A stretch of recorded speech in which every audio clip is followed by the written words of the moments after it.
Good afternoon, everyone, and welcome to our afternoon session.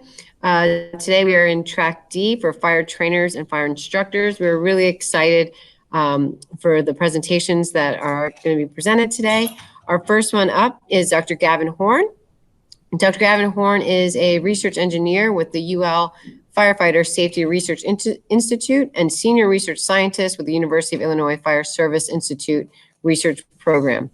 Prior to joining the UL FSRI team, he served as the director of IFSI research programs for 15 years as a firefighter, apparatus engineer, and fire investigator with Savoy, Illinois Fire Department. So without further ado, please enjoy Dr. Gavin Horn. All right, good afternoon. Thank you to the team at the University of Miami and the First Responder Center of Excellence for all the hard work behind the scenes to put together this National Firefighter Cancer Symposium.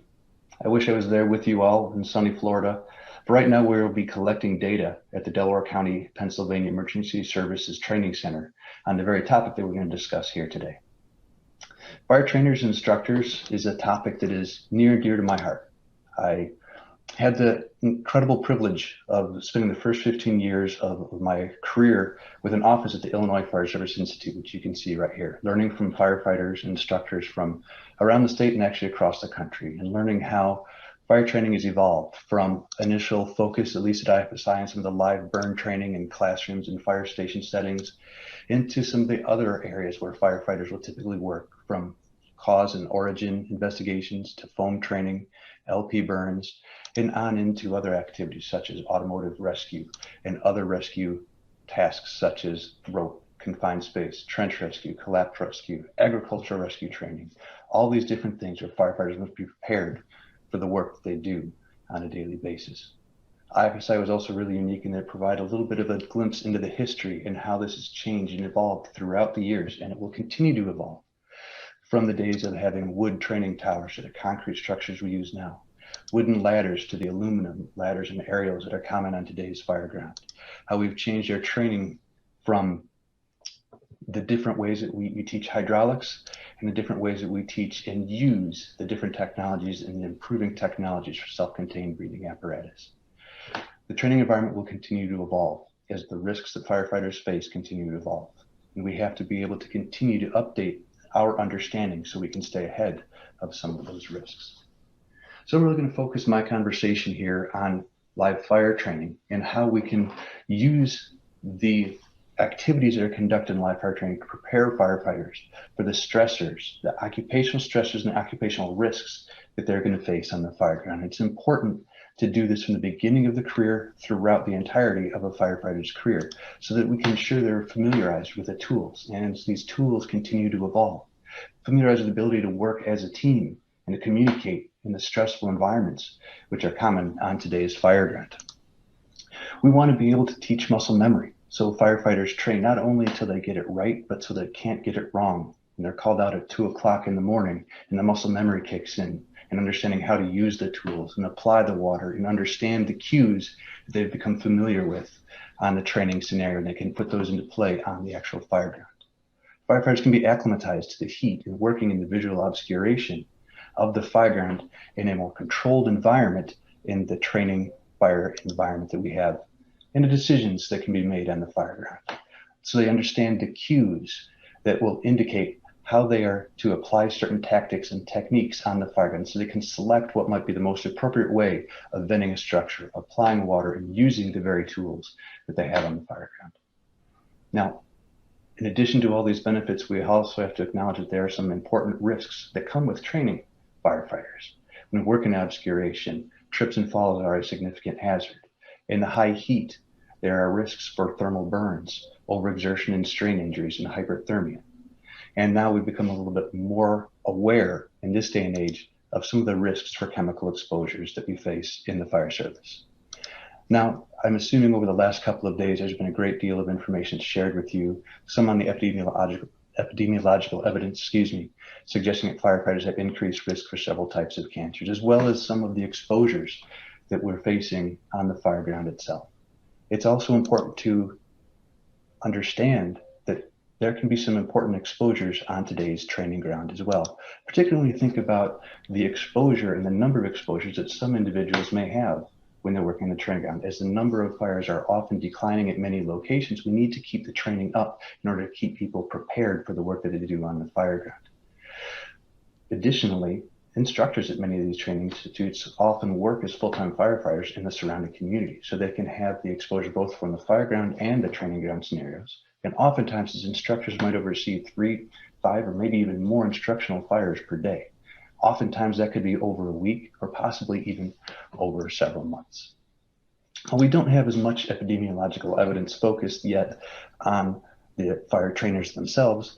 There is one study fairly recently that has come out of Australia that found a dose-response relationship between estimated exposures. In this case, they looked at a low, a medium, and a high exposure group of firefighters, and they compared that to the general population in Victoria, Australia. And what they found was the high exposure group had increased risk of all cancers, testicular cancer, and melanoma compared to the general population. Again, while this is a relatively small study, it's important that we understand that some of these risks may be coming also from the training scenario, so we can reduce and understand what some of those risks might be. And we can look back at a lot of the research that is focused on training fire environments. And actually, some of the very first studies that were conducted focused on trainers in the fire service. Now, if we look back at the 70s and 80s and into the early 90s, most of these training environments were really focusing on diesel-based fuels or oil or heating oil-based fires, not necessarily the interior scenarios that we're discussing at this day and age. So I want to flash forward now to 2010. A study was conducted in Finland, a very important study where they were looking at smoke diving simulators. And for some of you who are not in the fire service, what a smoke diving simulator is, actually smoke diving is typically a task where firefighters will go into the structure and will be searching for fire, searching for victims. And there's training to allow firefighters to become much more familiar with their SCBA. Oftentimes, this is done in a relatively advanced stage of the career to allow firefighters to understand how to work in the low visibility, in some cases, high temperature environments. So they were looking at different ways of creating these high temperature and low visibility environments, but we're also interested in what were those exposures that they might have. And they looked at 4 different types of firehouses. And we'll start off, I highlighted 3 of them here. First was using chipboard. Chipboard, as they indicate, release a great deal of heat and makes the conditions difficult, but they also added to that a little bit of polystyrene foam, and they used kerosene, which is a little bit dirtier firing liquid, in order to get a high smoke environment. The second firehouse simulator, they ended up using conifer plywood, which they indicate had a little bit less glue than chipboard, and also didn't use the polyurethane foam, and kerosene was replaced with a cleaner burning fluid, ethanol. And then the third firehouse simulator was made with walls from pure wood. Now, they also did another scenario where they looked at gas burner inside a structure. In this case, they were using propane burner and some mineral oil as a theatrical smoke. I just want to very quickly share with you a little bit of data here. And this comes from the paper where they were looking at the excreted 1-pyranol in the urine. So this is an indicator of exposure to PAHs, particularly pyrene. And they broke this down by each of the 4 different environments: the chipboard, the plywood, the pure wood, and the gas simulator. And in each of those, you can see there's 4 different bars. Immediately after the fire was conducted, 6 hours after that, and then the next day. And we'll see often that the peak of excretion of pyrene will be somewhere in the 3 to 6 hours after they've been exposed in the fire ground. And so first, we look at the chipboard that also includes a polyurethane foam and kerosene. We see that they start off with a little bit higher value at baseline than some of the others. We see a significant increase, a 3-fold increase to immediately post and then 6 hours beyond, up to a magnitude about 4. For the plywood, on the other hand, we now see this increase of almost an order of magnitude up to 9. We see a much smaller increase in both the pure wood and the gas simulator. So this gives us an indication that the fuels and the structure that are being used in the training and fire environment can affect what gets into the body and eventually gets excreted in the urine. We also need to understand that there's other risks besides just the PAHs. And this is some measurements they took in the air where they looked at the amount of formaldehyde that was in the air. And this tells a little bit different story, because we see now that actually the formaldehyde is almost an order of magnitude higher than all of the others in the gas simulator. But the belief was due to the fact that some of the mineral oil was actually burning and creating some of this formaldehyde. But again, this is some critically important data that came out of Finland about a little over 10 years ago that helped us to understand how the fire environment, the fuels, and the design of the structure can impact what the firefighters are going to be facing on the fire ground. And now, since this time, there's been a great deal of additional research that's been conducted. The work in Finland really focused on solid wood, particle board, and plywood. And I'm not going to talk about the Class B burns at this point. We're just going to focus on some of the Class A scenarios. There's been a great deal of other work looking at the Class A scenarios, particularly chipboard, which in the United States, that material is typically called particle board. Additional work in Sweden, in France, as well as in Germany and Australia have multiple scenarios where they've looked at the particle board and the chipboard and how that affects the training fire environment. For solid wood, we've also seen some work out of Canada, not as much in the world of plywood at this point, but we can see that there's a lot of information that's now starting to come together from a multitude of different studies. Now in the US, we're also interested in oriented strand board because that's another building material that's become very popular over the last several years. It's available in many different places and it's relatively inexpensive. But the data there is not quite as robust as in with some of the other fuels, other than the study out of UK. So this is an area where we wanted to conduct a study at the University of Illinois Fire Service Institute, along with our partners at UL Firefighter Safety Research Institute, the National Institute for Occupational Safety and Health, to try to understand some of the risks that might come into play from both the solid wood and the OSB. Before I go too much farther, I want to thank and acknowledge the AFG Fire Prevention and Safety Grant Program for funding this work. So what were the goals of the project? First and foremost, we were trying to support fire training decision making, not to tell what the fuels should be used, but how to help them select the fuels that would be used in fire training. We were looking at a typical engine and truck coordinated attack scenario. So this was 2 people on a nozzle, 2 people forcing entry to the structure and conducting a search. It's a fairly common type of a scenario, though it's acknowledged that there's very different types of training throughout the country. We looked at 3 different training environments: pallet and straw and a concrete structure. This is kind of the traditional way that training had been conducted at the Illinois Fire Service Institute. We also looked at OSB along with, that's oriented strand board, along with pallet and straw in a metal structure, and in a theatrical smoke scenario in a similar metal structure. It was important for us to include both instructors and students in this scenario. Students went through one of each of these different scenarios over 4 different days, whereas the instructors were actually overseeing 3 different groups of students each day when they were at the institute. This also allowed us to use some of the same data collection techniques so that we compare this data to exposures from the fire ground, from a room and contents fires, which was a project that we had done the year before. And then finally, those allowed us to provide some exposure control recommendations based on the study. So a little bit more background on the structures that we utilized. And you can see these laid out here, the concrete and steel pallet and straw structure here, and simulated smoke structure, as well as the OSB structure here in the top left corner. Excuse me. These were all roughly 1,000 square foot structures, simulated single family residence with a single floor. So for the pallet and straw and the concrete structure, this is again a structure that's been around for a number of years. We had fires in 2 different bedrooms. They made firefighters work their way in through the entry after forcing entry through a prop.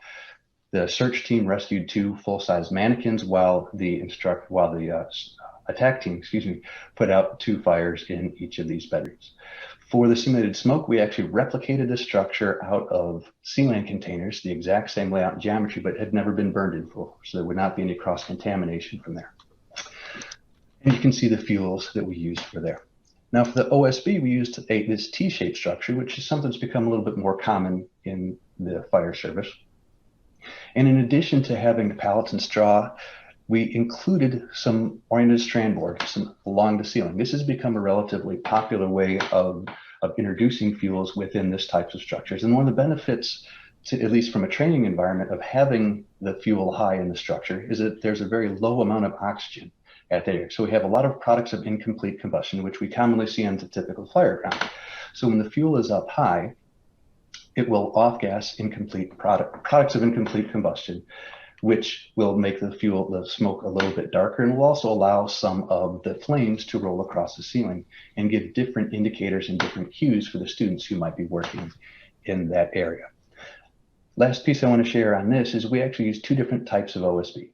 Alpha OSB was the relatively common stuff, the material that we would find at the big box store. But at this time, there was also a group that was interested in looking at this different type of OSB, which was believed to burn a little bit cleaner and have a little bit less exposure for the participants and for the instructors. So while we had 6 different scenarios with assimilated smoke and pallet and straw, they were 3 with Alpha OSB and 3 with the Bravo OSB. So I want to take a quick look at what things look like to the firefighters as they're showing up on the screen with the simulated smoke, the pallet, and the OSB. And what you can see when they initially rolled up on scene, there's very different cues that firefighters might use for size up in their training to understand what they are facing and how this can help them to understand what the conditions are possibly within that structure itself. An important piece of training firefighters and preparing them for the job that they must do. Once we look in the inside, now this comes from helmet camera footage, and helmet camera footage can be a little bit challenging on the interior of a structure, but this gives you a good idea of the different levels of obscuration and the conditions inside that structure. You can see if we start on the left-hand side, the simulated smoke, we have much more obscuration than we have when just walking when there was no obscuration, but it was not quite as dark as what we would have with a pallet and straw type of fire where we'll have a darker smoke. Furthermore, there's no thermal feedback to the individual firefighters at that point. Once we move over to the pallet scenarios, now we start to engage some of that thermal feedback, that haptic feedback from the fires itself. A little bit darker smoke, but again, these fires are in those locations, in those rooms, and they're relatively static because they stay within the hopper. And then we move over to the OSB, and now we can see the environment. Again, the smoke is a little bit darker, and the flames can now begin to move and roll down the hallway and provide different cues for when firefighters should put water on the fire and be aware of their environments and the surroundings. It's important to note that these are not necessarily interchangeable environments based on what we're trying to train the firefighters and what the objective of the training might be. We might often think about this as kind of a crawl, walk, run type of a scenario. When firefighters are just learning how to use their SCBA and work together as a team, I might use a simulated smoke, which would be a little lower stress, a lower risk scenario. As they become better with that, need to start learning how to feel the heat and work in a more higher obscuration environment, we can move over to the pallet. And then again, at the higher end of the training in the OSB, where they have to be able to identify when the fire is moving and the proper way to apply water and to do ventilation tactics. So these might give us very different environments with these different fuels that we are using here. So I want to share a little bit about the data that we had. If I go back here, in addition to the different potential benefits from what we can do from a training environment, we also know that there's a range of different risks that come into play here. As we move from left to right, we see more obscuration. It's more difficult to move on the fire ground. We could increase our risk for trips and falls, increase our risk for overexertion and strain injuries. And again, as the temperatures get hotter in that environment, the risks for hyperthermia as well as potential for skin burn can increase as we move from left to right. And again, as we've said before, we now also want to understand what are some of those additional risks from the chemical exposures that the firefighters might face. So next few slides are going to share a little bit of data from a paper that was published, led by Dr. Fent from NIOSH. And the first going to look at some of the area air sampling results that we had in there. And there's a whole bunch of different types of compounds that we were interested in looking at here, but I just want to zoom in on a few of them here in the limited time that we have available to us. And I really want to focus on aldehydes and particularly formaldehyde itself. So formaldehyde is one of those concerns that we had. First of all, we know it is a carcinogen and something we need to be concerned about, and particularly in terms of protecting our airway. This was a significant concern when using engineered wood products in terms of what types or what is the magnitude of formaldehyde that might be in that structure. So if we look at this data here, first of all, I want to point out simulated smoke. We see 100% non-detect in all the 6 scenarios. We didn't see any formaldehyde that was off-gassing from any of the structure itself. So that was a good check for us as well. When we looked at the pallet and straw, first thing to note is we actually see a relatively high median concentration, 4.6, more than an order of magnitude higher than the NIOSH ceiling limits when we're just burning pallets and straw. And actually that was very similar to what we found in the Alpha OSB. Now, once we move to the Bravo OSB, we can see that median concentration increased quite a large amount. So important to note that the fuels that we use can impact the formaldehyde that we see inside the structure, but it's also important to note that even when you're doing pallet and straw scenarios, that formaldehyde is an important compound that will be in the environment, further reinforcing why we need to maintain SCBA, not only inside the structure, but very near outside of that structure as well. Now, there was some discussion at this time about where does this formaldehyde come from? Is it from within the structure itself? And or from within the fuel itself. And if we look at the fuel itself, this is an SDS, one of the fuels we use. The free formaldehyde in its normal state is less than 0.1%.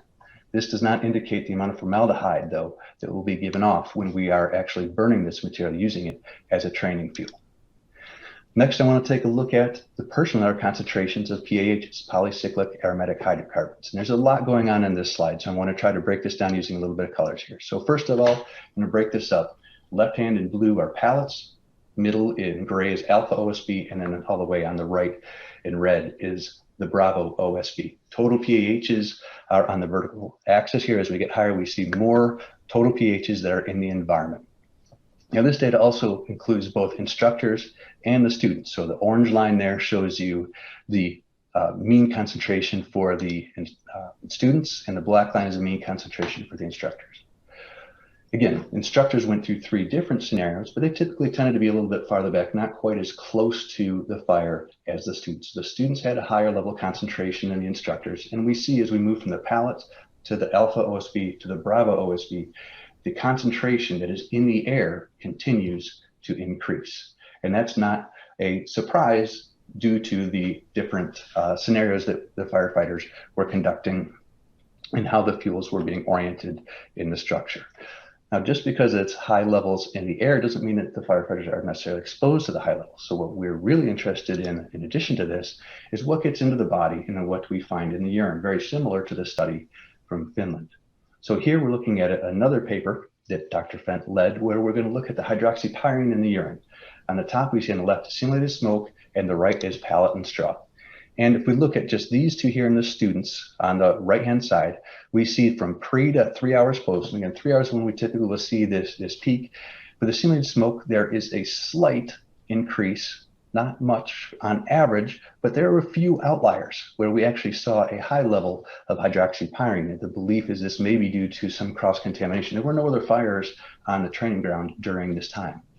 But we see then with the instructors from pre to after the second group, which is about the same time here for the students, to after their third group, there is just a small increase throughout that day. Relatively low levels of increase, particularly when we compare that to the red line here, which was the amount of increase, the amount of hydroxypyring measured in the urine after our fireground study that was conducted the year before with room and contents fires. So let's move over to the pallet and straw here. Again, when we look at the students, we see from pre to post a increase on the mean value, but again, relatively small increase after just one fire. Same thing with the instructors, after just one fire, relatively small increase. But after that third fire, now the median value is starting to get up to a level that's similar to what our firefighters experienced after the fireground scenario. Now let's look at the alpha and then the Bravo OSB. Students for the alpha OSB, again, we see an increase from pre to post, a little bit higher than we saw for the pallet and straw scenario. And then again, once more, with the instructors, a much higher increase now to above what our attack and search firefighters found on the fireground study. And then for the Bravo OSB, it becomes an even larger increase, where after a single scenario, the students were exposed, the students had a urinary concentration of hydroxypyring that was similar to what our fireground study showed. And then the instructors now almost 3 times higher than what we had on the fireground. So we see that the exposures to the different training fire scenarios can have an impact on the exposure for these individual firefighters, and repeated exposures can continue to increase that amount that gets absorbed into these firefighters' bodies. So one of the important things that we wanted to discuss were control measures. And I'm not going to go into a lot of detail here because I believe Richard Kessler will talk about that in the next session. But the use of SCBA. as regularly as possible, limiting the number of fires that the instructors can have as much as we possibly can. Washing down, cleaning skin, and maintaining a high level of fitness are some of those critical control measures that we can put into place. But we're also interested in understanding if there are other higher level measures, training fuel selection. All of this data that we can see here, there's a lot of great information, but right now it doesn't allow us to really combine all that together and make a good choice between wood, particle board, plywood, oriented strand board, or some of the many other fuels that could be potentially used out there, from MDF to Homosoap to wood fiberboard. So it's important to be able to develop a screening method or some way that we can determine, are we better off if we move from an OSB to a particle board, OSB to solid wood, when we make some of these selections that can provide a high level of training for firefighters, yet reduce some of those risks.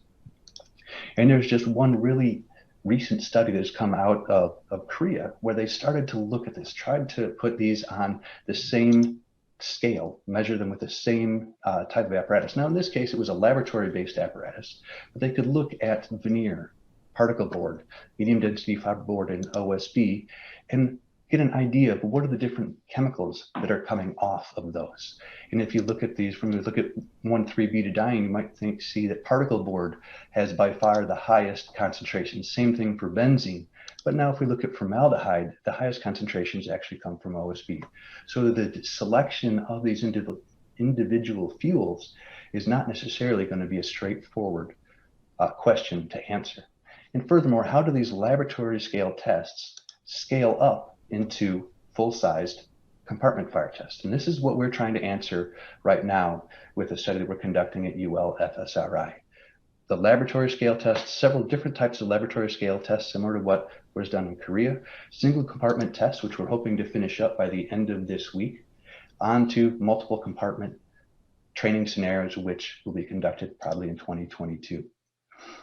The materials that we're going to look at, or that we are looking at probably at the time you're listening to this, are fiberboard, OSB, particle board, pallets, and plywood, and looking at a wide range of different chemicals, different classes of chemicals that we can use to characterize that environment and help us get a handle on some of the risks that might be present from using each of these different fuels. It might help us to select a fuel for a specific application in a more holistic manner. So in summary, I apologize, I've probably gone a little over my 25 minutes, but the smoke exposures that we've measured, and this is just one component of this larger overall study, but some of the key take-home messages are the low amounts of what we see formaldehyde-free material in the OSB does not necessarily mean that there's no formaldehyde during training burns. A lot of these building materials might be called ultra-low emitting formaldehyde or no added formaldehyde. That doesn't indicate what happens when we're actually using them as training fuels. Systemic exposures depends on the training fuel, depends on the repeated number of exposures, potentially re-exposure from personal protective equipment that hasn't been fully cleaned. And they can reach levels or even exceed levels found from fireground responses. So we need to be able to make sure we're putting as many control measures in place for risk reduction. Not only does it help for the training fire environment, but it helps to reinforce that muscle memory when those firefighters go out onto the fireground itself. There's a lot of work that needs to be done understanding fuel and structure selection and arrangement and how they can be important higher level substitution and engineering controls for reducing some of these risks. And finally, we need to understand that we need to understand the holistic considerations. The chemical exposures are one really important part of the overall training risk equation. We need to understand how these risks, as well as the benefits of different types of training environments and different training objectives, can be balanced when we use these fuels, these structures, and we conduct this sort of training. So again, I thank you very much for the opportunity to speak with you all. I hope I'm going to be available to take some questions if our training schedule allows it at Velco. If not, please feel free to shoot me an email at any point. I'm more than happy to discuss our work and discuss some of the work that is ongoing from now. So thank you very much for your time and your interest, and I look forward to speaking with you all soon. All right.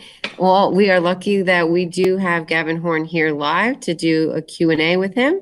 So thank you so much, Gavin, for the amazing presentation, and thank you for being here to answer some questions.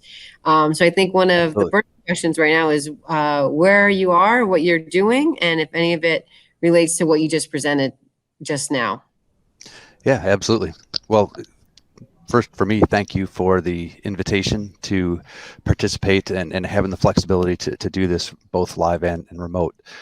We had the opportunity to conduct a number of tests related to training fuel selection at the Delaware County Emergency Services Training Center. So we are just on the other side of the interstate from Philadelphia Airport. We've been here for for the last 5 weeks to, first of all, try to set up a scenario using, for those of you in the fire service, what is commonly known as a flashover simulator or a phase 1 prop. NFPA 1403 calls it a fire behavior lab. And we've gone through, right now we're on our 22nd test. We're going to go through 25 to look at multiple different fuels, to characterize the thermal conditions within the structure and characterize the chemical exposure. And I know in my slides I had a quick update on what some of those chemicals were, but we're interested in many of the broad ranges of chemicals that are commonly reported in the literature, from PAHs to volatile organic compounds, aldehydes, isocyanates, acid gases, and phthalates, so that we can actually have a very good comparison between the different fuels in one of the most common training props that's used around the country. Another part of that is really to start understanding more about these controls. What are some ways that we might be able to not only, one of the controls is to understand the impact of fuel and can we substitute fuels.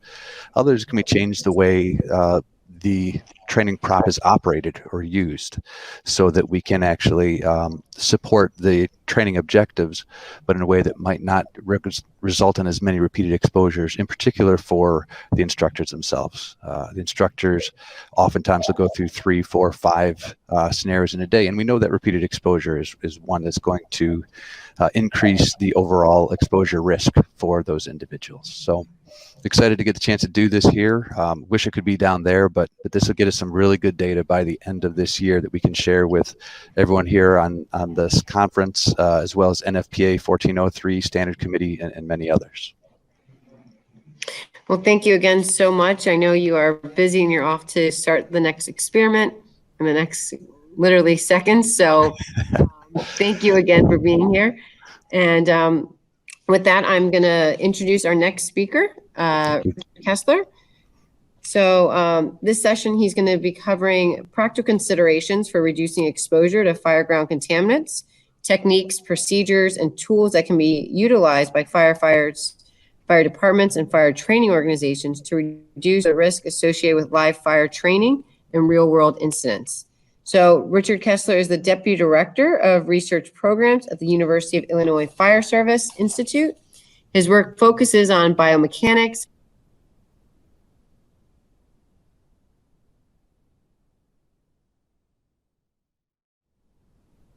equipment on the firefighter. So without further ado, please welcome Richard Kessler.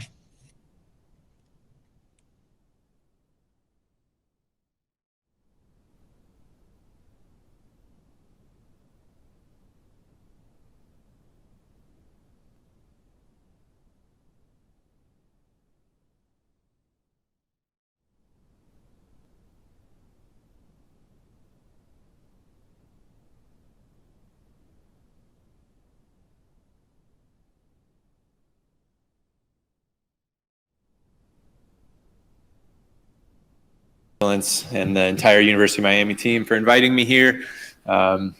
Excited to be here in person, but welcome to those who are joining online as well. So as Natasha mentioned, my name is Richard Kessler, Deputy Director of Research Programs at the Illinois Fire Service Institute. I also teach in a number of our classes at IFSI. Have been fortunate to run our Academy physical training program, as Gavin Horn mentioned. Inviting me here. Excited to be here in person. Really excited. Yeah. So what I want to talk about today is just a touch on some of the chemical exposure stuff. Gavin went over it in much more detail, and then talk about changes that we've made within our institute and within the state of Illinois at an organizational level in order to promote that preliminary exposure reduction that our work with NIOSH and UL has shown to be effective.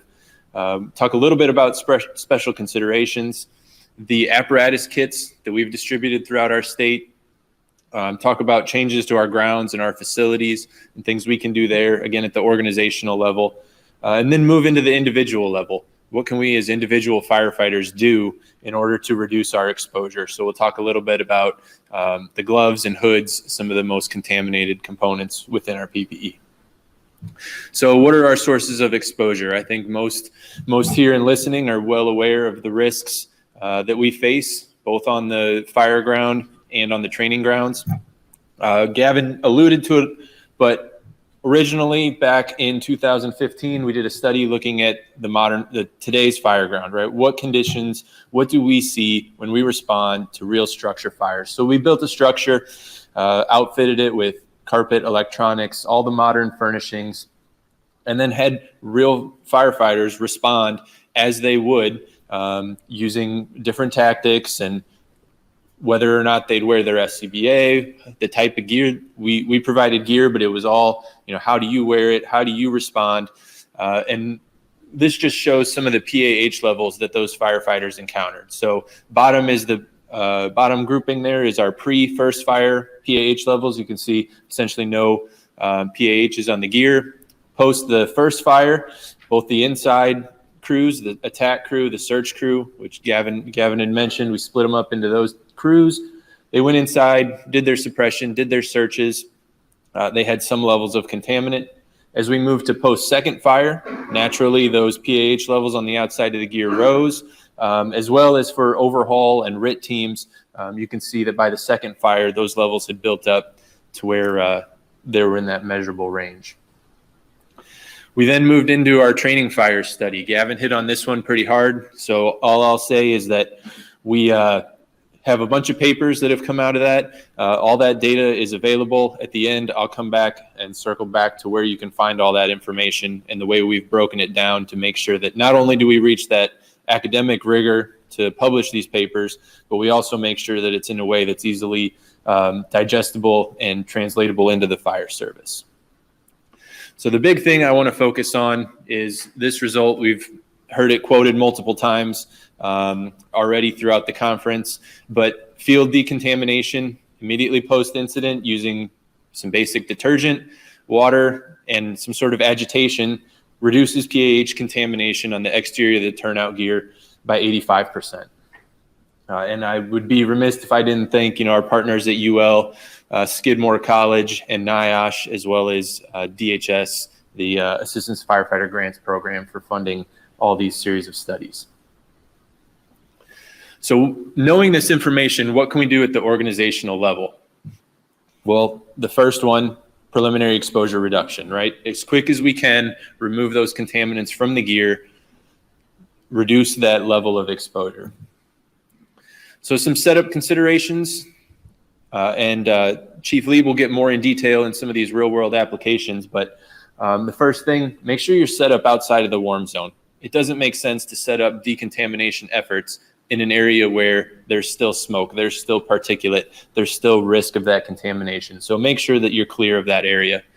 Also consider the apparatus exhaust. Along those same lines, as we're doing that decontamination, the intent is to remove those contaminants. If we're set up right opposite the exhaust of apparatus in the area, we're only going to further our contamination. Another important one that's not always the first thought is to have fresh firefighters do that decontamination, right? If we come out and are fatigued, tired, hot, all those physiological changes that we see as a result of firefighting, and then try to perform decon on our fellow firefighters, it's not going to be as effective. So if at all possible, get fresh firefighters who can come in and relieve crews, do that decon to make sure that it's done as effectively as possible. So steps for effective preliminary exposure reduction. First, we want to prioritize those firefighters, right? Make sure that if someone's low on air, if someone is having heat stress concerns, that those firefighters are the first priority. We then want to rinse the gear. An initial rinse, a soap spray, scrub, agitate to remove those sticky chemicals, do a second rinse to remove the soap solution, and then bag the gear. Right, that makes sure that we can get it back to the station. We can do appropriate cleaning procedures once we're back. And then again, as we've heard throughout the conference here, shower as soon as possible, preferably within the hour. Some considerations when there's extreme environments. Again, Chief Lieb will hit on this in a lot more detail, but monitor for dehydration, frostbite, cold stress. Just because it's cold doesn't mean we can't do decontamination or preliminary exposure reduction. Make sure we're utilizing warming stations. Things like public transport, city buses can be used to minimize our impact on the elements, tents, things of that nature. And then minimize slip and fall risk, right? We're using water on the fire ground. If we can avoid situations where we create slip hazards, that would be for the betterment of everyone. On hot weather considerations, again, monitor for dehydration, heat stress, provide water. We've found that using like football sports straws that can go in through the mask, allow the firefighter to clip off air, insert the straw, take a quick drink of water, and then return on air before that preliminary exposure reduction can be completed. Again, utilize shade, natural shade of the structures, tents, things of that nature to try to keep everyone cool. And if necessary, open the coat. Let some of that hot air out. Let the firefighter get some ambient cooling to try to reduce increases in that core temperature. So knowing all of these considerations and recognizing that the research shows how we can reduce that exposure, we know the exposure happens, we know how to reduce it, but how do we actually make a difference? So our state fire marshal recognized that, we're pushing this information, but within the state of Illinois, it is not being as widely adopted as he would like. Our fire marshal, Matt Perez, huge connection with us at the Fire Service Institute, very in touch with what's happening in the state. And we thank him for recognizing that need, that this is something that needs to happen, but just isn't being adopted as we would like. So he came up with funding for us at the Institute to generate training to pass around the state. And as part of that training, as a credit for completing it, we would provide preliminary exposure reduction kits to those fire departments. So we put together a training program focused at training all levels of the fire service, everyone from the probationary member, company officers, command staff, commissioners, and then also the other side, trying to train village trustees, mayors, politicians, impacting those who can make a difference. So we put together 3 types of training videos. Each one's about 5 minutes long, and we put this together. The goal was to emphasize the importance of decon, right? As we've heard, what are the risks? How do we, the challenges that we face as firefighters, step-by-step guide on how to actually perform the decon, that preliminary exposure reduction. And then the next one is what's next for our state, looking at presumptive legislation, tracking exposure. So we promote the N4s app, trying to make firefighters aware of steps that they can take and how they should protect themselves. As I mentioned, the goal was to make it available to anyone at all levels across the state, nationally, even internationally. But the focus was on providing that equipment to chiefs, training officers, and departments within the state of Illinois. So if you're an Illinois chief or an Illinois training officer, you log in and complete the training, we can actually record your completions, and then you request supplies. Those supplies requests are sent to our mutual aid box alarm system, MABUS, who then distributes that equipment to the departments around the state. So again, the training, free and easy to view to anyone, but if you're within that chief or training officer in the state of Illinois, you can request that equipment at no cost to the department. So each of those kits contains some pretty basic equipment. We have a 5-gallon bucket, garden hose adapter to fit to all of our apparatus, a nozzle, some unscented wipes, clear trash bags, spray bottle, Dawn detergent, and then a scrub brush, just the basic kit tools necessary to complete that preliminary exposure reduction. A couple things to note, if we could do this over again, we used a rubber garden hose. If we were to do it again, I might consider using a 1-inch or a smaller forestry style hose, something that would compact a little easier. These hoses were, once you kind of unwound them, they were hard to get back in our 5-gallon buckets we provided. So one thing I would do differently if we were to do that one again. And another important note is we provide clear trash bags. That's once that equipment is bagged on scene, important that it can be identified as turnout gear and not confused with trash if those bags were opaque. That would not be good to have all that turnout gear from the scene make its way to a landfill. Total cost for our buckets on the order of about $100. So we provide that to the department. Then, it's up to the department to maintain that and refill those consumable supplies, the wipes, the trash bags, etc. So what's our impact across the state? To date, within the state of Illinois, we've delivered over 1,800 kits to departments. That's a reach of 520 of about the 1,000 departments that are within the state of Illinois. So we feel pretty good.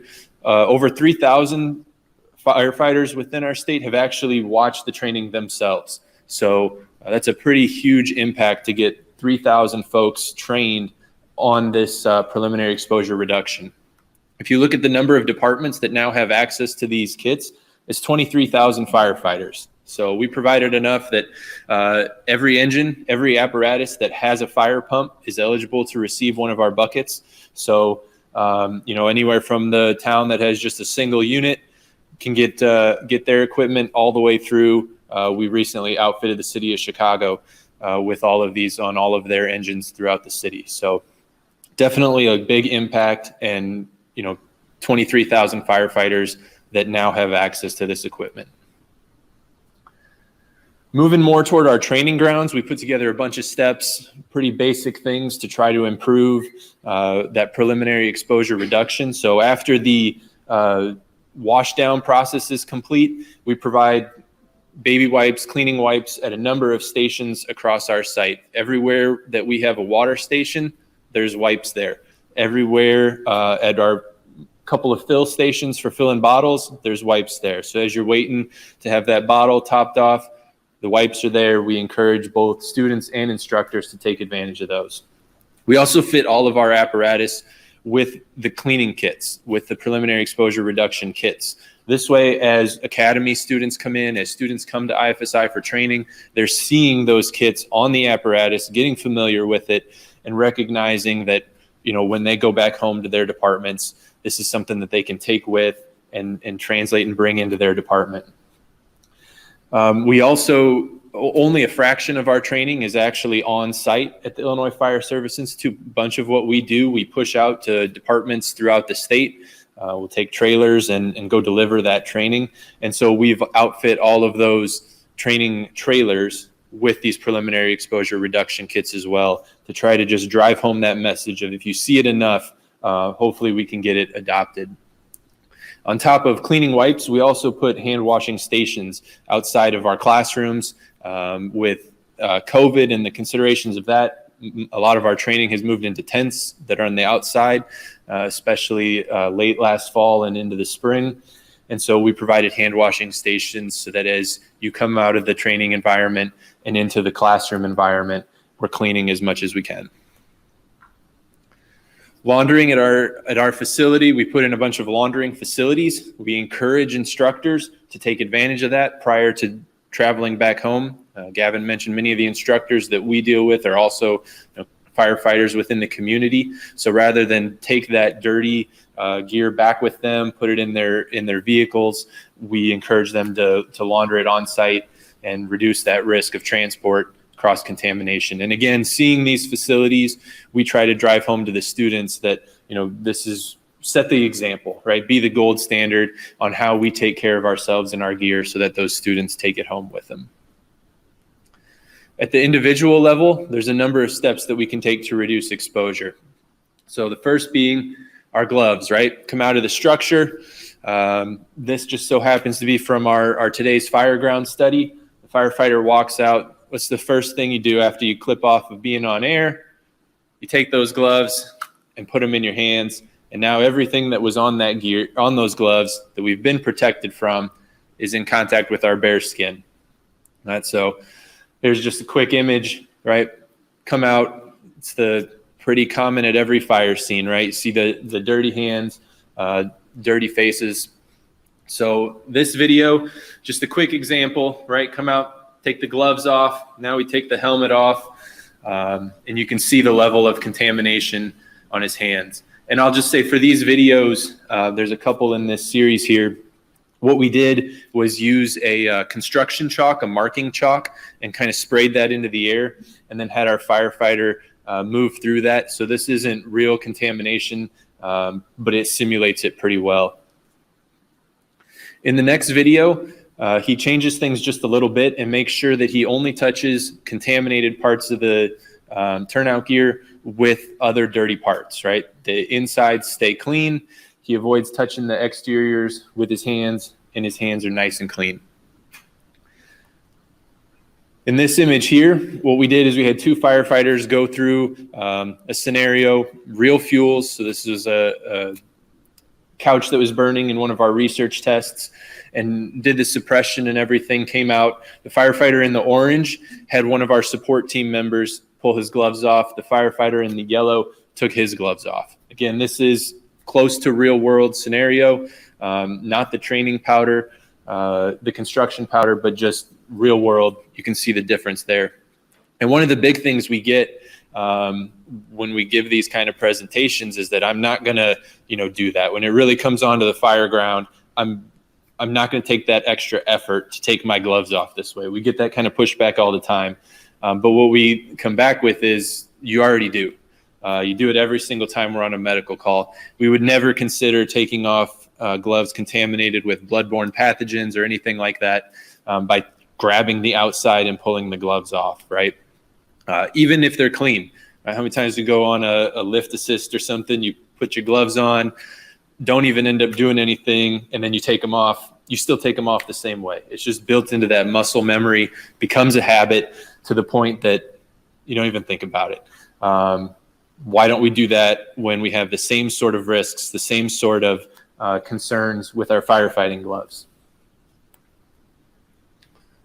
Along those same lines, the next piece of equipment that's often heavily contaminated is our hoods. Manufacturers are working hard to develop new hood technologies to try to block this particulate from getting through the hoods, right, onto ourselves.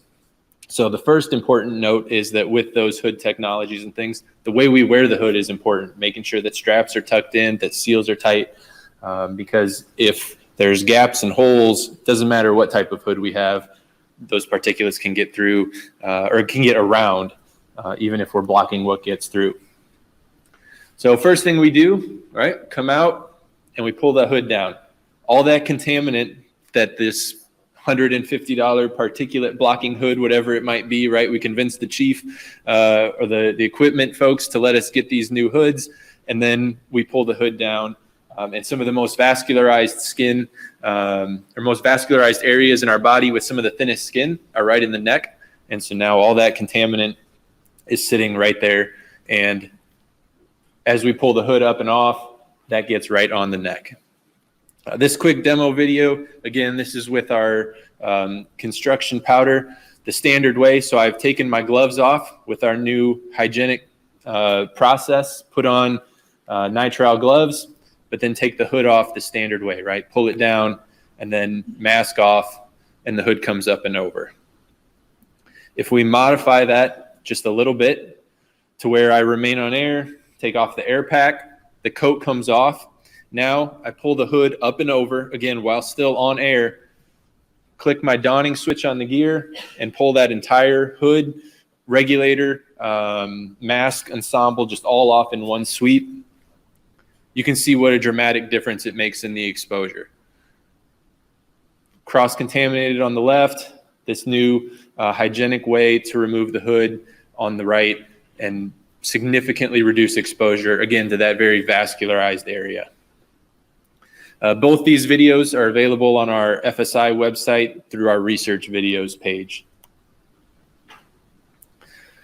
With this one, we recently did a study looking at some of the new hoods, and just as kind of an interesting side that turned into be a very critical component was the doffing method of the hoods.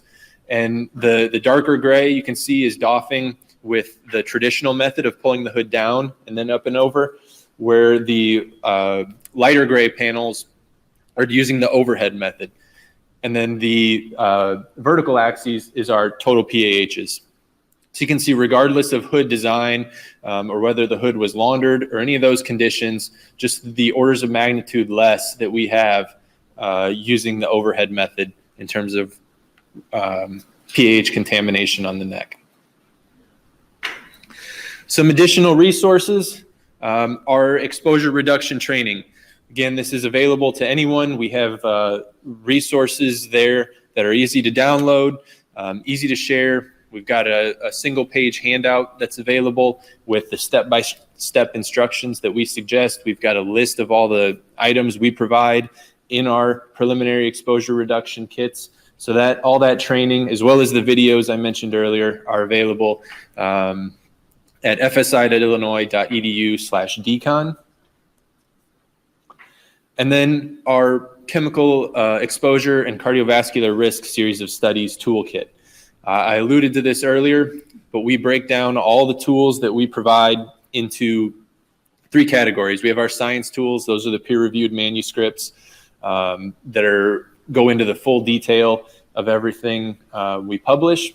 We have translation tools. So this is where we take those results and put them into considerations that are easy to implement within a fire department. And then we also have teaching tools. Those are webinars, guided presentations, things to help you as an instructor or as a trainer implement this information into your departments.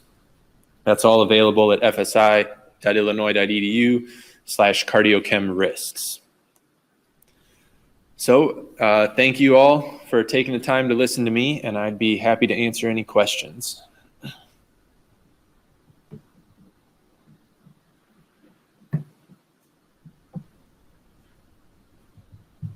I don't necessarily have a question, but I can tell you from feedback, I spoke to you earlier, so these videos are amazing. But also, one of the things that the firefighters say is even though everybody's got medical gloves on their fire trucks, including them in these kits to make it even more accessible, that's been a lot of feedback, is making sure that we have the gloves right in the kits. But this stuff's amazing. Thank you guys for what you're doing. Thank you. That's great to hear, and a good point that once you start to take the gear off, once the firefighting gloves are off, to don nitrile gloves to continue to take off the PPE. Rich, I don't have a question either. I just want to echo the sentiments there that the videos that the Illinois Fire Service Institute and your related partners have created are used widely. I use them in my presentations all the time. You're saving lives, not only in Illinois, but outside of Illinois and all around the country, if not all around the world. So thank you for what you do. Thank you, Chief Lieb. That means a lot coming from somebody who does what you do at FDNY and has that sort of reach. So I really appreciate that, and I'd be remiss if I didn't thank Gavin for his leadership through these projects over the years at IFSI. So thank you. Richard, I have a question. So with your buckets, we did this same thing in Florida with the buckets, and we're right now evaluating that, sending out surveys to all the departments that received buckets. We know the buckets got there, but we wanted to know, were they being used? So have you guys done anything similar to that?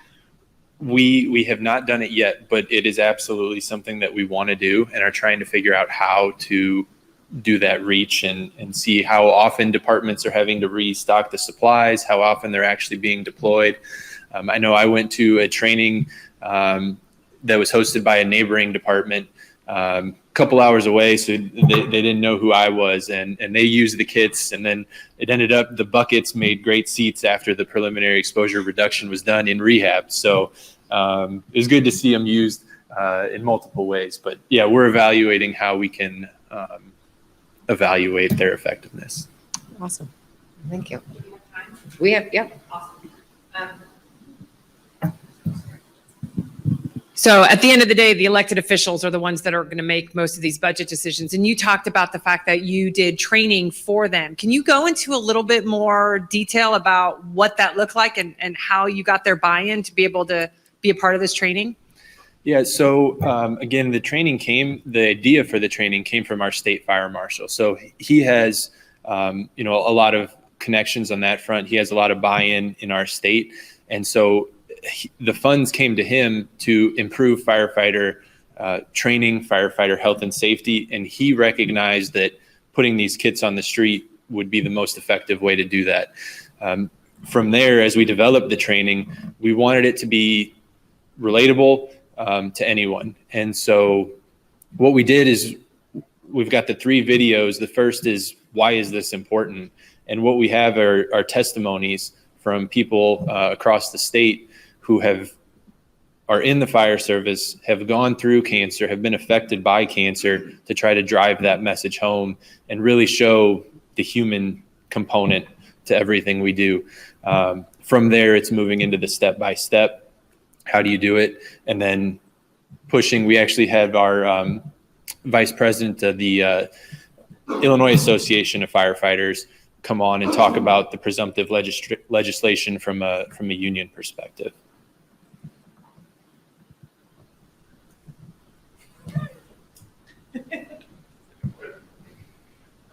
All right. Anybody?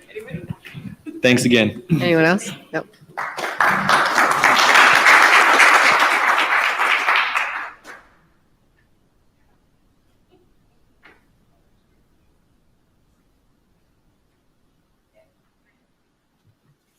Okay. Hi, everyone. I'm here in the flesh. I know you saw me virtually, and now I'm here. It's quite a magic show that we have going on. So I'm really excited. I'm actually going to get to present to you some science and not just introduce to me people today. So my name is Natasha Schaefer-Solly. I am a research assistant professor at University of Miami with the Department of Medicine and Public Health Sciences. I am one of the deputy directors of the Firefighter Cancer Initiative, and I'm also one of the co-investigators of the National Firefighter Cancer Cohort Study. So today I'm going to be presenting to you on some of the work that we've done with our fire trainers in the Firefighter Cancer Cohort Study in our expansion group with the subgroup of instructors.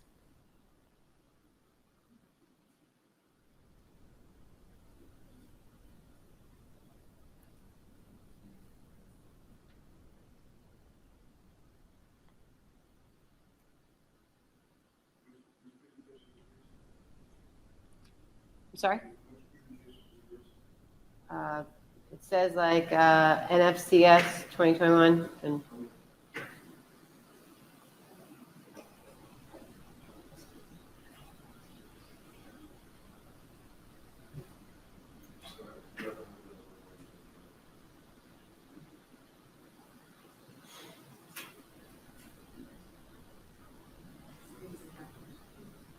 he has it.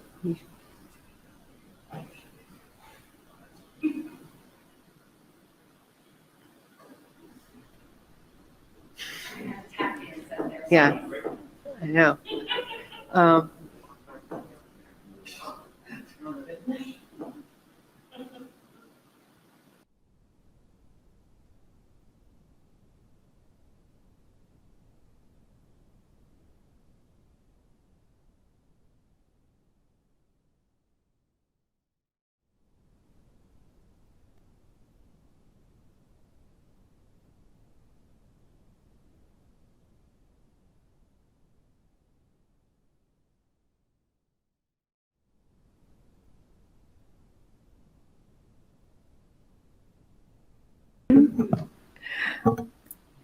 Oh, I do have the next slide thing. Okay. Okay, so to give you a little bit of background on the Firefighter Cancer Cohort Study, the purpose of it is to evaluate the cancer risk and development of cancer in newly recruited, active, and retired firefighters, as well for us to better understand the types of cancers and other illnesses and diseases that firefighters may develop. And lastly, it's to really know more about how a firefighter's exposures and histories relate to their type of disease and illnesses that they may get. So I know you guys have heard a lot about FFCCS over the last couple of days, and some of you were at the annual meeting yesterday.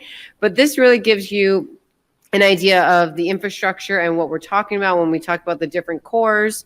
And so our main goal is to establish this large prospective multi-center study focused on carcinogenic exposures and effect. So you hear us talking, our goal is to get about 10,000 firefighters to follow over a 30-year span. Obviously, there's no grant out there that's going to fund us for 30 years. So we go for 2 years at a time, and you'll see how we started and how it's been building on. But you can see at the very top, we have the Oversight and Planning Board. So that is led by Casey Grant. And so this is all built with or made up of firefighters and fire leaders. Everything that we've done, both here in the FFCCS as well as in FCI, has been community-based participatory research. And so what that means is, whoever is the community that we are researching, we want their input. So in this case, it's firefighters. We want you guys to drive the research. I've been around the fire service now for the last 7 years, but I'm still not a firefighter. So you guys are the ones who tell us the ideas, and then we take them and how we can, make the projects and make the interventions. So it's really important that we have this oversight and planning board that come to our meetings on a monthly basis, that we throw ideas back and forth. Will this work? Will the firefighters do this? Is it feasible? Is this applicable? And they give us the feedback. Then we have the biomarker analysis center. And so this is the core that is run by University of Arizona and Dr. Burgess. So they're the ones that are collecting the biomarkers data. So all the results that Dr. Burgess was presenting on yesterday, that's where that fits in. So when we go and we collect blood from the firefighters, it goes and it gets shipped to University of Arizona. Then on the other end, you have the Exposure Assessment Center, and that's run by NIOSH and Miriam Calkins. And so that's where we're looking at what are firefighters being exposed to, their environmental exposures. We're looking at urine samples, blood samples. So if they're exposed to PAHs or PFAS, is it something that's being metabolized in their body? And so all those samples get sent to NIOSH. And then you see in the middle is the Data Coordinating Center. So that is us at University of Miami. We're the ones that create the surveys. We're the ones who are basically the hub of the information. So all that data that goes to Arizona and goes to NIOSH, all of it comes back to us in a big database, and we're the one who's coordinating everything as far as the data goes. And then you can see here is our regional fire services. This is where we started. Since then, it has grown immensely, but we started with Boston, Tucson Fire, Palm Beach County, and LA County Fire Department in California. And now, as I mentioned, we have some sub-studies. So when we started our original FFCCS, it was really just to set this up. How do we set the infrastructure of creating a large cohort? We did that. From there, we had other studies that were funded. One, to look at PFAS. So that is currently going on where we're looking at PFAS exposure. Two, which is the FFCCS expansion, where we're looking at subgroups, and that's what I'm going to talk about today. And then we have our FFCCS Recover, and that has been the last year where we're looking at COVID-19 exposures, offering firefighters weekly testing so we can look at not only their rate of getting COVID-19, but also for those who were enrolled and then got the vaccine, looking at the vaccine characteristics and how they've been how their antibodies have reacted to them. And so with our expansion overview, we look to adapt and expand the biomarker, the exposure, and the health survey data collection protocols that are available in FFCS to these unique firefighter groups. So as we know, each of these groups have unique risks. And so today we're talking about the firefighter trainers. And so to begin, like we do with all of our studies, we want to do formative work. We can't, be on this ivory tower where the researchers, we know everything about all of these groups. So again, we start and we go to the ground and we meet with firefighters. We set up focus groups, we set up interviews. We want to know exactly what are your risks of your subgroup and what are your concerns, and then how we can address them. So the other thing which we talked about with this, even in the subgroup, is we are still collecting the baseline survey, the blood samples, and then also the biological exposures. And so as I was mentioning with the focus groups, we went out with each of the subgroups, we ran focus groups. So you can see here, fire investigators, trainers, volunteers, and wildland firefighters. And so with our fire trainers, we were able to survey 50 of them and actually do in-depth interviews to see, what are some of their concerns and what do they want to see and what are their perspectives, their perception of risk. Do they think they're more at risk than a structural firefighter or a fire investigator? And what are things that we don't know specifically about this group? And so overall, you can see we covered firefighters from California, Delaware, Florida, Iowa, California, New Jersey, Tennessee, and Texas. 91% identified as male with a mean age of 45, and also a mean tenure of 19 years, and 20% identified as Hispanic, and 13 had reported a prior cancer diagnosis. And so what were some of the findings with our fire trainers? And so when we do qualitative work, it's very different than quantitative. Quantitative is all numbers. So that's where someone is taking a survey, or we're looking at blood markers and we're just looking at numbers and we're running power. So when you think about it, you would have to get, 1,000 people to do a survey to find some kind of power, where in qualitative, you don't have to have that many people. You just need to find common themes, and then you stop collecting when you're seeing the same thing over and over, or what you call reach saturation. And so the main themes that came out after doing these interviews was that fire trainer, they said the culture has shifted to prioritize safety while minimizing exposures and ensuring quality real-life training scenario. So an example, you could see here is a supporting quote. Someone had said, before we would burn an acquired structure, we did a lot of forceful entry through walls and cutting roofs. And so oftentimes we did those drills without breathing or having a mask on.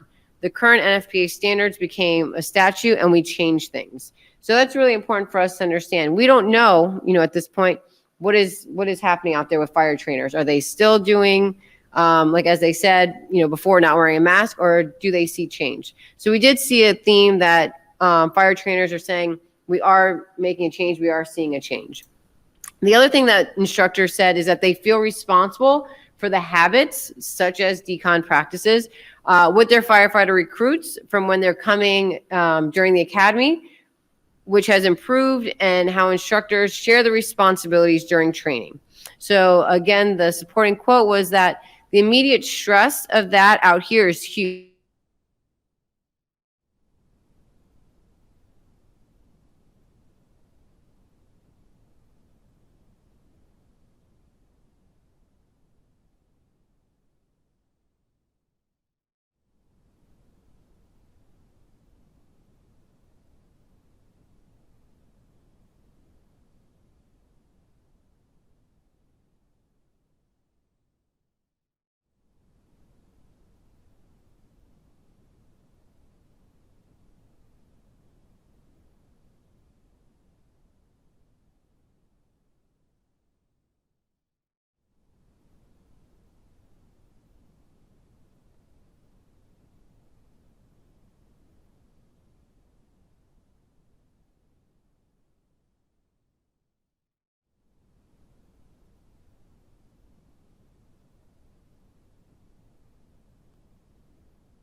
based specifically on the information that was given to us during these focus groups that have been noted as important to instructors.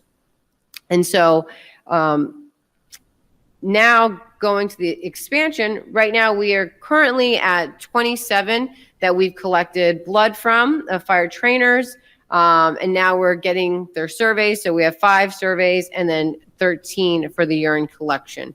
So our goal for blood draws for the BAC is that we get 50. And then also for the urine, our goal is 25. So we are almost there, about halfway for both. You know, with IFSI, we have those scheduled for 10 additional ones. You can see we have Arizona, Florida, IFSI, and California. So for anyone here, I know we talked about it a lot yesterday at the FFCCS meeting, but getting other departments involved and how we can get instructors involved and trainers involved to meet our quota. So the next thing I wanted to talk about was our PER system. So we just went through everything with the FFCCS, how we reached out to the instructors, how we've created the surveys, and now we are starting with the enrollment, collecting their blood and urine.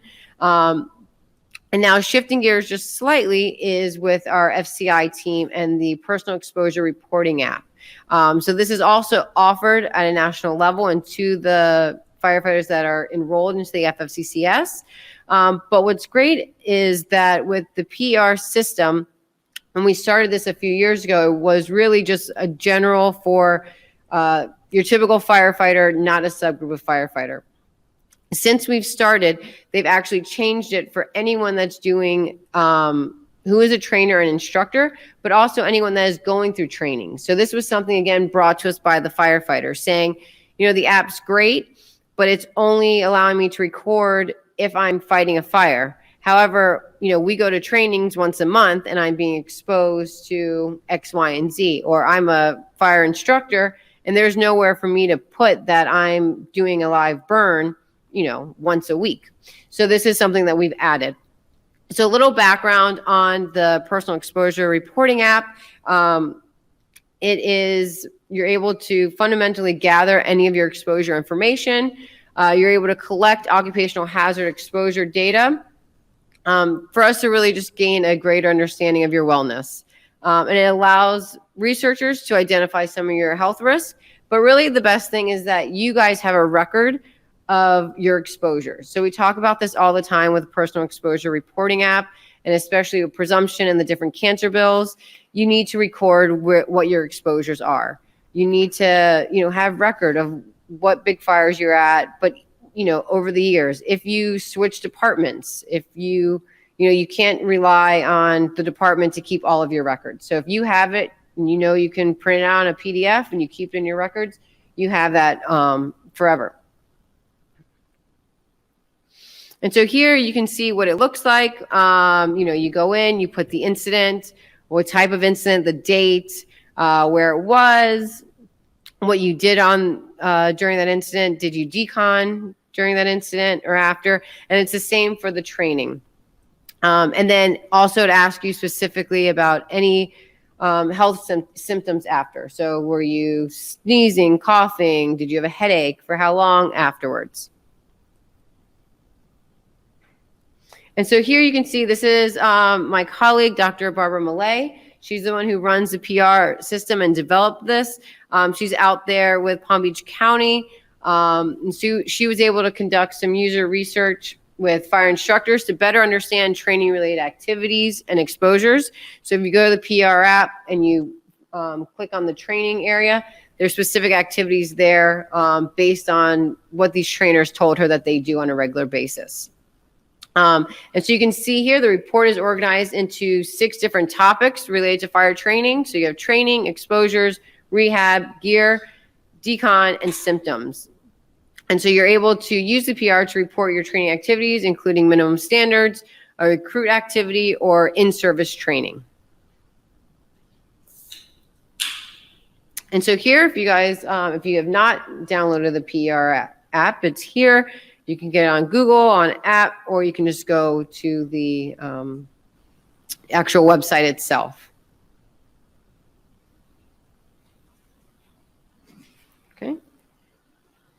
And that's it. So I'll open it up for discussions. If anyone has any questions. Oh, wait, hold on. Let them give you the mic so they can hear you online.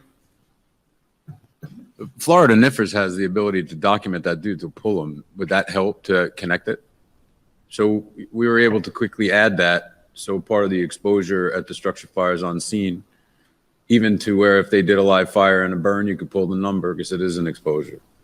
It doesn't go down as an injury, but it can pull it down and say you were exposed at this call at that number. Is there been any discussion to help bolster that?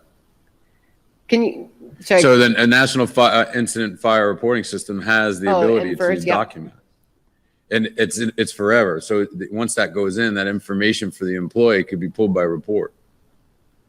So is your question, can we merge it? I couldn't hear. Yeah, no. Has there been any discussions with the state of Florida with Miami to help pull the information for you, or to push for everybody to start grabbing it? Because now that everybody has to put the structure fires in, and the training piece, what we're talking about, could just be any training would have to put it in the system, generate a call for it. Yeah, no, there hasn't been any discussion yet about merging them together, but I think that's a great idea since it's already being used. Okay, thank you.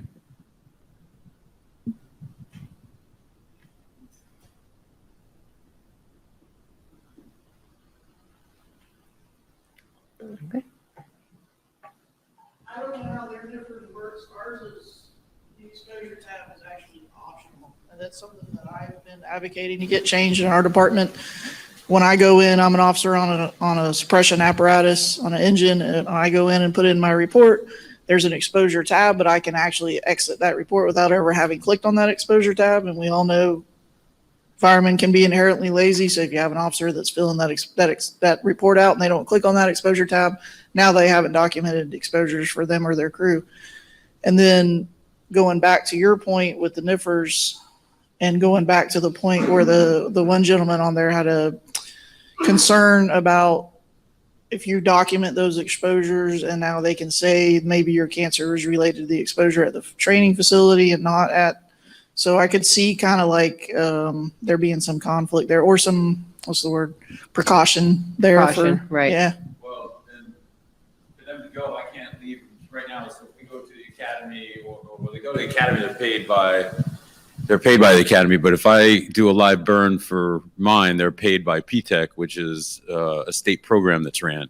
I take them off and put them on our payroll, and I make them generate a number. And that switch took 2 minutes. I called dispatch, they switched it live, and then all of the personnel that are on the call or in your department come in the yellow screen. You just pick the names and put them in. We're not mandatory in Pinellas yet, but I've already recommended it to the chiefs almost 2 years ago. I was saying more on a global to say it at the international, say it at the FFCA, and say, why are we not just making everybody do it versus giving the department the option? It's an exposure. It's no different if I go to a hazmat. I always was baffled by that. Yeah. True story, if I go to the incident, I cannot exit that report without saying whether it was an auto accident and if I collected insurance or not. But I sure can without saying my crew was exposed. And that makes me nuts. Right. You can't get past your personnel in the ideal age. So for me, if somebody's had cancer, if they had that 30 years ago, I could hit a button and said, I've gone to 50 fires, 100 fires, whatever. Thanks. Great. Thank you, guys. Okay, so I'm going to switch gears a little bit now. I'm back to moderating.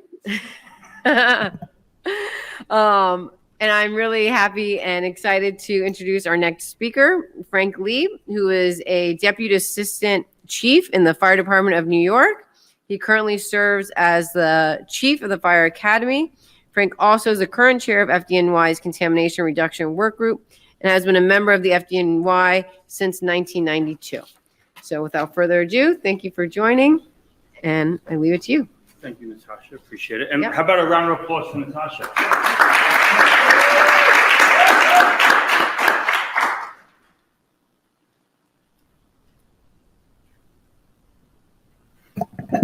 All right, so we're So we're fortunate we have all these researchers, okay, thank you. We're fortunate that we have all the research nowadays, right? You think about this is the Enlightenment era for the fire service, right? We've never had the research that we now have, right? And how we educate our members on that and how we push the message out is critically important, right? But also, you got to do it where you have credibility too. So you have to make sure that you know, if you're advocating for something that's outlandish and you don't have, and you're not making sure that our members are showering, or we're not laundering our gear properly, you know, you got to start where your members are and what your department can handle. So, as Natasha mentioned, I'm the current chief of the Fire Academy, 29 years. I've been involved in training for most of my career, certainly for the entire 10 plus years that I'm a chief officer, and trying to develop additional champions for the cause within my department and elsewhere. So, but again, making sure that what we're doing is realistic. So I got on the city fire department in 1992. This book was published in 1990. I didn't come across this book until 2016. I highly recommend it. You won't find it for cheap on Amazon, because whenever it's cheap on Amazon, I buy another copy and I hand it to another firefighter to build more champions. It looks at exposures and fires that I'm very familiar with in a way that I never knew. I'm reading about these fires and I'm saying, why don't I know about this fire from that standpoint? Again, I wish I had somebody that taught me some of this stuff when I first joined. You know, I had 2 years in the fire service as a career member when this book was published, and it talks about all the, you know, how plastics are affecting a book that was several decades, in my opinion, before its time, and we're still kind of struggling to get to the point where we need to be. So I highly recommend reading this. This author actually is from New York and has a couple of really good books out. She happened to be a guest speaker at our Fire Chiefs Association monthly meeting, and it was just a fascinating presentation. While I was there, I bought the book, and when I started reading, I couldn't put it down. They talk about the New York City Telephone Company fire, which was in 1975, and the majority of the people who operated that fire died as a result of their exposure. Not only did they end their career, but they died. They had they put a red mark on their folder, similar to the red mark that we all have from that were at the Trade Center. And so we know that there are single exposures that can lead to cancer, but we also know the cumulative effect, right? So we have to kind of combat both of them. We've seen the data. The data is out there. It's pretty sobering. We've been hearing about it for the better part of a day and a half here. And so we obviously got to do something. In the FDNY, we established shortly after that meeting. I'd kind of been knowing about what was going on with cancer and the problems, and until I read that book, it really drove it home. And I pestered the department, and I'm fortunate. I have a lot of friends in influential positions within the department, and we were able to establish a contamination reduction work group. And what we noticed was, and found out initially, was that the FDNY was doing many things right for a long period of time. We had 2 sets of bunker gear. We had annual medicals. We had gear bags. We had a lot of the stuff. We've had a diesel exhaust capture system since 1990s. So when you think about the things that we were doing, but it was time to further educate and take additional steps that we needed to do. In some cases, just enhance what we were doing. Our internal publication, WMIF, has an article from 1974 that talks about the separation of the fire apparatus area from the rest of the firehouse. 1974. I was 6, and that article was published. And it's just, so these articles get published, and they didn't really take any They didn't gain traction until much more recently. And many of you in this room have been involved with contamination reduction efforts long before I was. For me, it's around 2016. But we developed a team of all of the stakeholders, because that was critically important to make sure that the unions were on board, that the firefighters were on board, and our safety command, and really everybody from the chief of department on down, when we started to evaluate what we were doing. So, and I'm tired of this. I love the memorial that the IFF puts on in Colorado each year is amazing. I got to go in 2018 when my good friend Ed McDonough was added to the wall. Ed was 49, and he signs and symptoms of cancer that he shouldn't have had. If you go by when you should get screened for certain cancers, he didn't even make it to be 50 to be to get the screening. We'll talk a little bit more about him, but that's his wife and one of his children doing the stencil of his name on the wall. So what's going on? So this is a car wash fire from 2 years ago in Brooklyn in the FDNY, and it's a brushless car wash. So what's there to burn in a car wash? There's plenty, right? And there's plenty of stuff that using modern combustibles, right? All propane, petroleum derivatives and stuff. I mean, it's what's burning is different. Is it just affecting cancer? No, it's a change. I mean, you think about all the research that's going on, flow path, neutral plane, ventilation limited fires. These are all things, right? The accelerated fire scene. We're getting to this point faster. Ventilate a fire and don't put water on it for 5 minutes and see what happens. Just go to YouTube and you could Google it and you'll see what happens, because you'll get plenty of uncoordinated, just Google uncoordinated ventilation and you'll see plenty of examples of what I'm talking about. So there's a whole ecosystem that this affects. It's affecting our firefighting tactics. Our firefighting tactics must account. It must account for the change, and the change that we're seeing, that our members are getting more aggressive cancers, younger in age than they used to. Cancer's not new in the fire service. What's changed is the age and the aggression of the cancers that we're getting. Firefighters in their 30s and 40s didn't get cancer. 60s and 70s. For the general population, cancer numbers don't go up until you're above 60 years old. You heard Dr. Prezant this morning talk about the 9/11 cancers. He said we're going to get 3,000 more cancers in the next 20 years. 300 of them would be above what we would normally expect. Partially because as you get older, there's just a greater prevalence of cancer. But the cancers that we see now, both in our 9/11 firefighters and our non-9/11 firefighters, are in younger firefighters. So when we talk about soot and dirty gear, I mean, who's the only member of the fire department that when you see a salty dog firefighter that you think, wow, he must have some experience? Who's the only person? He's at the training academy. The new firefighter, right? If your gear is dirty, if I see you with dirty gear, I'll be like, brother, you have no idea the risks, but you're wearing that cancer on you, fine. But for the new firefighter, he thinks, wow, that guy has a lot of experience, right? Even though that guy, who knows how that gear was dirtied up? It could have been his 150th training fire, right? You think about the exposures that, we've spoken about that, the exposures that our trainers are getting. And our trainers, right, we have to do all we can to protect them. They are the salt of the earth people that are there to give back to the firefighting community. In my fire academy, the majority of my instructors have 10, I would say all of them have 10 years, and the majority of them have more than 20 years. These are senior firefighters that have seen a lot of fire duty. They're likely getting a greater exposure now than they do when they go work in their firehouse, because now they can be doing 4 or 5 burns in a single day, as opposed to if they have a busy day, 2 fires. So, we have to change the narrative on what we're doing there. So, and we've weaponized some of the data.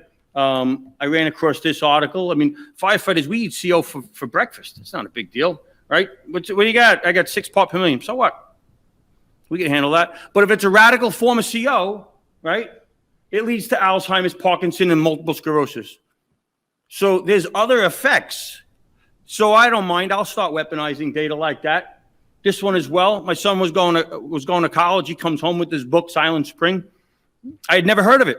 And I'm reading about it, and it talks about the chimney sweep and the 12-year-old that had occupational cancer from being a chimney sweep, because they would throw his little body down the chimney and he'd clean it, come out clean, everything's good. But it also, I'm reading his book, and everywhere where they're talking about pesticides, you could add firefighter or fireground contaminants, because a lot of the chemicals that are in the fireground are in pesticides. And it's interesting. So in the book, it says the road to cancer may be an indirect one. It can develop from exposures to chemicals found in fire smoke that may not be a known carcinogen.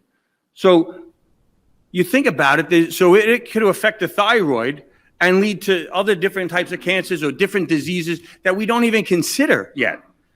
In 20 years from now, with the research at the pace it is, we're going to have a much greater knowledge base on what is causing this and some of these other things, Parkinson's, Alzheimer's, who knows what else it's doing.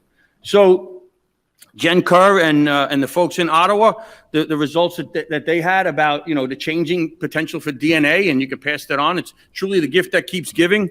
We put out tips from training. One of them is on this. So as we try and, I'll use the word again, weaponize the data to educate our firefighters. So we put probably 2 of these tips from training out per week, but we know we don't make them all on cancer, because nobody wants to read about that, right? So we'll put a tip from training out about the fire that happened last week. So talk about something they want, and then we slip one in on cancer to kind of educate our firefighters better.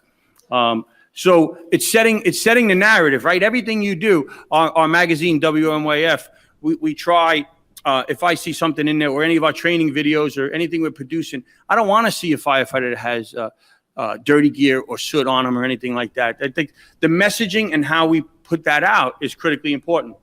The book that we put out a couple of years ago, Reduce Your Risk, which was because we saw other departments doing it. It was part of the narrative. I mean, you think of Healthy In, Healthy Out, the one from Washington State Fire Council and Beth Gallup and the folks up there. I mean, that's fantastic, right?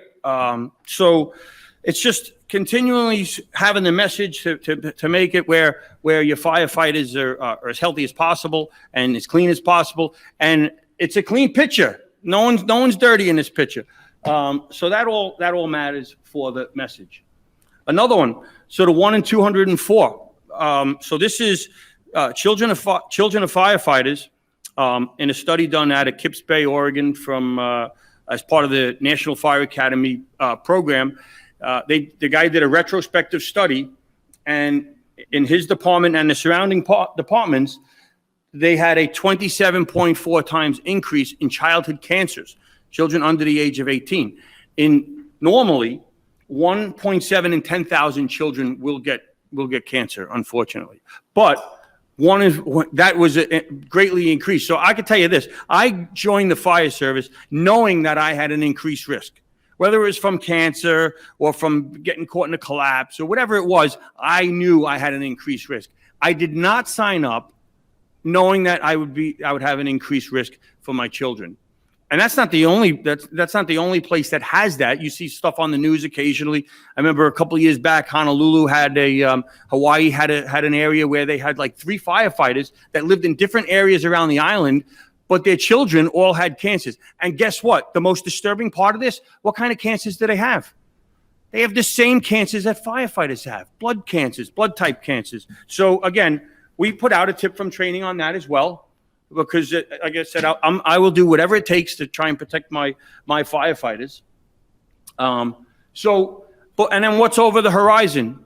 The FDNY is very fortunate. We have a great relationship with the Naval Postgraduate School. We've sent more than 40 members to that program. I'm a graduate of it myself. And one of our members, Battalion Chief Daniel Sullivan, he wrote on nanotechnology. Fire service, we're not very good at determining what's over the horizon, right? Whether it's laminated I-beams, whether it's lithium ion, energy storage system, whatever it is, we got to see what's coming so we can best protect our firefighters. And so when the nanotechnology burns, and that enables us to build stuff really, really big and really, really small. So you breathe that in, gets in your lungs. So how do you protect yourself from that? Wear your SCBA.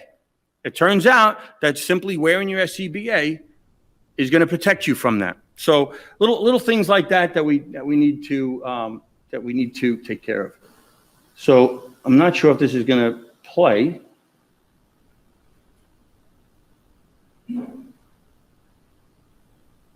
It looks like it's not. So, all right. Anyway, so this is a piece done by NBC Nightly News on Boston Fire Department. It's a fantastic piece that was done probably 3 years ago. At the time this was videoed, it talks about all these departments that have high cancer rates. And then it mentions the FDNY, but it mentions us as a footnote in the article, in this video. And I'm like, we're not a footnote. It said, unique to the FDNY is 9/11, and they have 172 people that have died from exposure to the toxins. So that means I have to re-educate my people because they see this, right? Because this was widely spread, that it's just a 9/11, that the FDNY's problem is just a 9/11 problem. We obviously have a 9/11 cancer problem, but it's not just 9/11. So we spoke to Dr. Prezant, who's been a tremendous advocate for us. And we said, Doc, we need to know our cancer numbers post 9/11. What do we have in our members that were not exposed to toxins at ground zero? So that means not someone who came on after September 11th, but who came on after June of 2002 when we were finished down there, because we were going down there and oftentimes bringing it back to the firehouse. So we got the data from that. And as of March 2019, we had 67 cases of cancer in the FDNY. Now, statistically speaking, it's less than half of 1%, but it's 67 people that have cancer. And generally speaking, military gets exceptions, so you could be a little older, but generally speaking, to be a firefighter in New York City, you can't be over 30 years old. That means if they got the cancer now, right, the most they could be is 50. So we shouldn't be seeing high numbers of cancer in our 9/11 firefighters because they're not above 60 years old, where you would expect greater cancer rates. So it's educating it that, no, listen, you're still at risk. You still have to take all these precautions because you can wind up with cancer. And very interesting here is that thyroid cancer is one of the top cancers. And so when you look at it and you say, wow, well, why would that be, right? So we put out a tip from training on it and related to the wearing of our hoods. If you wear a dirty hood, in the Northeast and down here, you don't have to worry about using that as a neck warmer, but it's often used as a neck warmer, back home. So is that doing it, right? Is wearing the hood around our neck causing us a cancer? Predictable is preventable, right? So at a minimum, let's wash our hoods. Let's keep them washed. Let's do the things that we need to do. And you see on the top, thyroid cancer was number 7 on the list. Not even close in the horse race of the top cancers on our 9/11 firefighters. So just some interesting data that you can kind of use to say, hey, we need to do a better job. If it's that simple to just wash your hood, then that's something that we should be able to do. So when we started our annual medical, the mandatory medical, and if you go over 18 months, somewhere around there, it's a little difficult right now because of COVID, because we didn't do our medicals for a while. But generally speaking, if you go 18 months without your medical, you're going to be put on light duty, and you're going to have to go get your medical. But we really enforced it after we realized that early detection saves lives, and annual medicals absolutely save lives. They picked up hundreds, I think it was 196 cancers that they picked up just at medicals, people that were not symptomatic. Chances are, you think about the lives that were saved just in that early detection alone. Because some of the cancers, bladder cancer, for example, when you have symptoms of bladder cancer, it's often too late. But if they're able to pick up some of these things on your annual screening, it certainly saves lives. This was talked about earlier with some of the studies with the multiple myeloma, and what we're doing, kind of looking into a crystal ball and being able to tell that. We've been on the leading edge of that with Dr. Prezant. This study, it now includes New York. It's now funded by the Zadroga Act. So now there's a fourth department involved in this study, which is great. So San Francisco, 225 firefighters.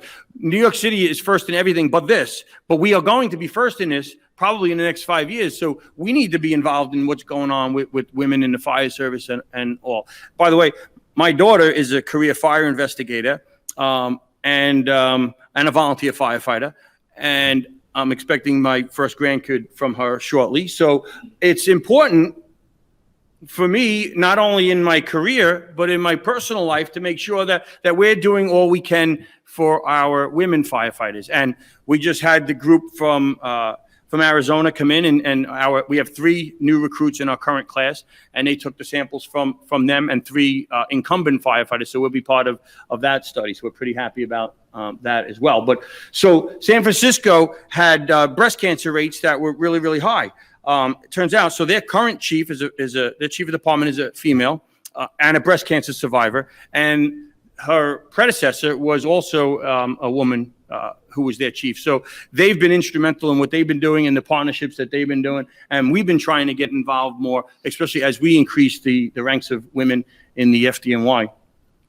So again, some of the stuff that the FDNY has been doing that we're just trying to improve on. And when you think about how we should be training our members, SCBA policy, personal face pieces, right? We have to wear our mask a little bit longer than we do. And I just go up to my members and say, you have to take a personal accountability for yourself and using your air. So when the next time you're in a fire, leave it on, and you're thinking about taking it off during overhaul, leave it on for another 2 minutes.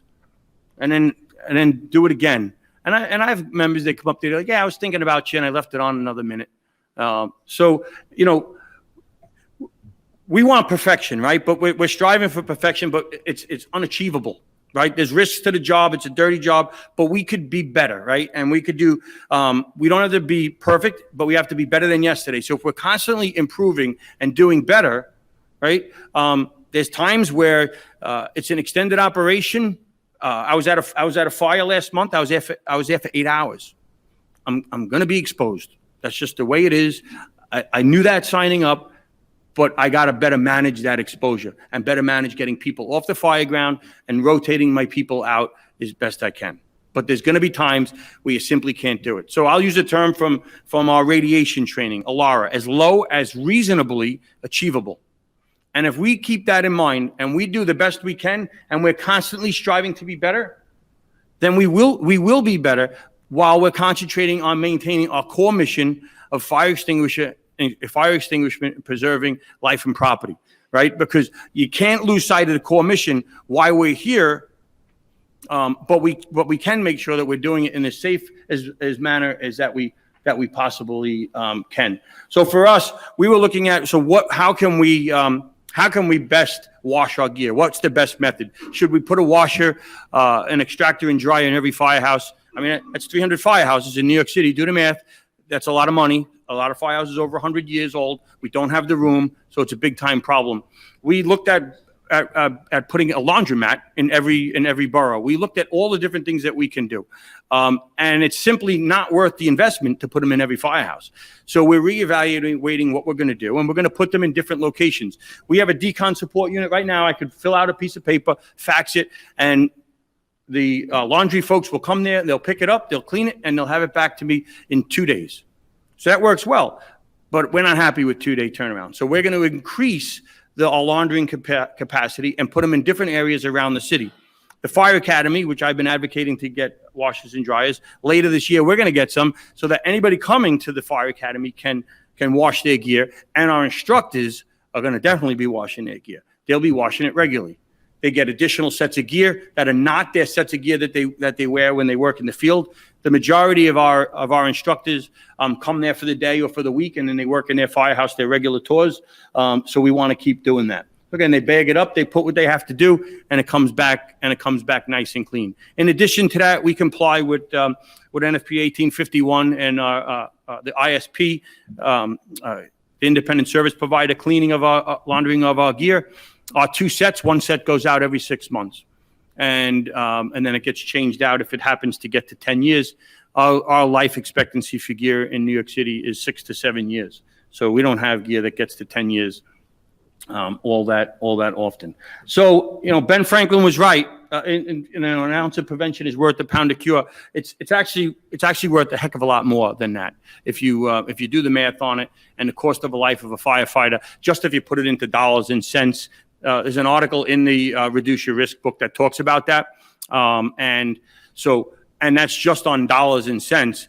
It doesn't talk about the fact that now you don't have a brother, a sister, an aunt, an uncle, a mother, a father, whatever they were, right? And just a fellow firefighter. It doesn't talk about that or what it takes to get that person to train to that level. But sometimes quantifying that for those that are setting the budget are really important. So this was spoke about a little bit with the cancers. By Dr. Prezant. So one of the big things with this was the lung cancer and the fact that the smoking cessation program has shown us data from generations ago how successful that may have been. And he also said we'll see if lung cancer has a longer period before we see it. So that could be it as well. But so the Lavender the Lavender River report is going to an updated version of this is going to be coming out shortly. And I wrote an article for it, and it's best practices for preventing firefighter cancer. And one of my good friends, Lieutenant Jim Yearsley in the FDNY, he's got 32 years now. I remember a battalion chief told me, I wish I had 20 Jim Yearsleys because he's the perfect fire officer that you want. And I asked him, I said, he draws sometimes, and I told him, I said, Jim, I need you to draw me a drawing that goes with the article, and this is what he came up with, and it's the choice is yours. It's navigating the iceberg. So we know, are we going to continue to head towards the iceberg and realize all these unrealized cancer deaths, the 90% of the iceberg that's under there? Are we going to hit into that, or are we going to have best practices that we're able to navigate around that iceberg? So Jim is a cancer survivor. And what's important to you? So there's Jim in the middle, in the bottom with the in the bunker gear, and a couple pictures of my kids and some of my probies, my wife. What's important to you? You got to make it personal to your firefighters and make it where that they are going to do the things that they have to do and make their own commitment. At the end of the day, we all have to be responsible for taking care of ourselves. Now, making sure that someone doesn't wear bunker gear in the living areas of the firehouse, that's something that we need to enforce because your actions can affect everybody else if you're doing that. But if you're not wearing your breathing apparatus on scene, you're predominantly hurting your health. We may lose presumptive coverages down the road where we're not using equipment that's given to us. That's a topic for another day. But we have to stress that all members have to make the commitment to take care of their own health. So I'm going to run through a couple of best practices and kind of talk about them more on how we should be implementing these. We all know this, right? We got to make sure that we're using our SCBA, car fires, dumpster fires. Anytime we're operating. If there's an FDNY video that doesn't have it, there's pretty much we're operating a dumpster fire. Someone's going to send me the video, shoot me a text, hit me up on Twitter, whatever. And I'm going to know about it. We average 6 to 12 working fires every day in New York City. So we're just simply, we're not going to be perfect every time. Whether it's we didn't wear our SCBA or we didn't put the rigs in the proper position or we didn't coordinate ventilation with suppression quite the way we should have. Overall, we do a good job. Occasionally, we're going to be, you'll see a video that maybe we're not. So the toxicity at today's home, it's different. Look at the smoke that's coming out. Are we teaching our newest members, the 3 probies in when I was a battalion chief, my three great all-star probies, and making sure that they live a long, healthy life and retirement, that they could be, none of them were dads at the time, that they could be dads and hopefully granddads, and dare I say great-granddads one day. But, making sure that we do that. Gear bags when we're transporting PPE to minimize cross-contamination. We simply, we should not be watching a firefighter put his gear in the trunk. I saw a firefighter put their gear in the trunk right on top of a baby stroller. And I'm thinking, He didn't know any better, right? So you're just telling him of the education of it. And I'm that guy, right? I'm the cancer guy. So I'm like, I got to tell you, you can't do that. Like, go get a bag. Just, come on. You don't want to bring this home. You don't want to bring it home to your family. And if you have gear bags, you don't want to store it like it is on the right. Get a container, get something, store it, because you don't want the gear bag to be worse than the gear. And if you're not storing it properly, then that's what you're going to wind up having. So, so that's something that we want to make sure that we have. And it turns out, like this firefighter, he was a seated chauffeur. He never used his gear bag because he never worked in another firehouse. He had 30 years on the job. There's no way they were sending him to go work in another firehouse. So it was a gear bag that wasn't properly maintained because no one was gonna use it. But so I just had to give you the backstory that's not how they're done. Do not store bunker gear in your car or home. I remember a couple of years ago, I was at FDIC, and some of my members were doing live fire training, and I came back to the room, and their hotel room smelled like a fire. So, and this was, I remember this because I'm like, why would you want to even sleep in here? No less have your gear stored in here. But it was before, this was a while ago. So this is before a lot of what's going on now. I would have immediately had them remove it, and just, instead of just making fun of them for having it in there. Chief's offices, we got to make sure that we're storing our gear properly, whether it's in a container, whether it's in a back area of a rig, however it is. We got to make sure that we're storing it. And if you don't have that, then you got to throw it in a bag. I know it's going to take you a couple of seconds to get your gear on, but in New York City, it's a well choreographed show for the first 5 to 7 minutes, where everybody knows where they're going to go. I can tell you where they'll be at the next fire, every single location that they'll be, until they start producing victims. So I'm really not that critical that I have my gear on immediately. So if it takes me 30 seconds to put my gear on, I have the time. I'm not the first in engine. I'm not stretching the line. So I have a little bit of time, and I can protect myself better. For the volunteers, their children will be in this car, right? They get the call while they're on their way to pick up their kid from school, or they may have the kid in the car with them. So you think about, that's just an immediate exposure. It's very, very different scenario for them. And we just simply got to do better. One of my new firefighters, I asked him 2 years ago now to pose for this video. He didn't know any better. He trusted me.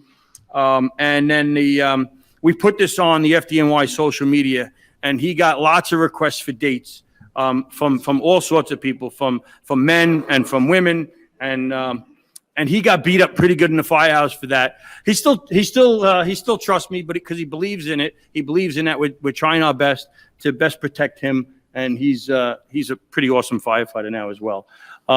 We want to shower as soon as possible when we come back to the firehouse.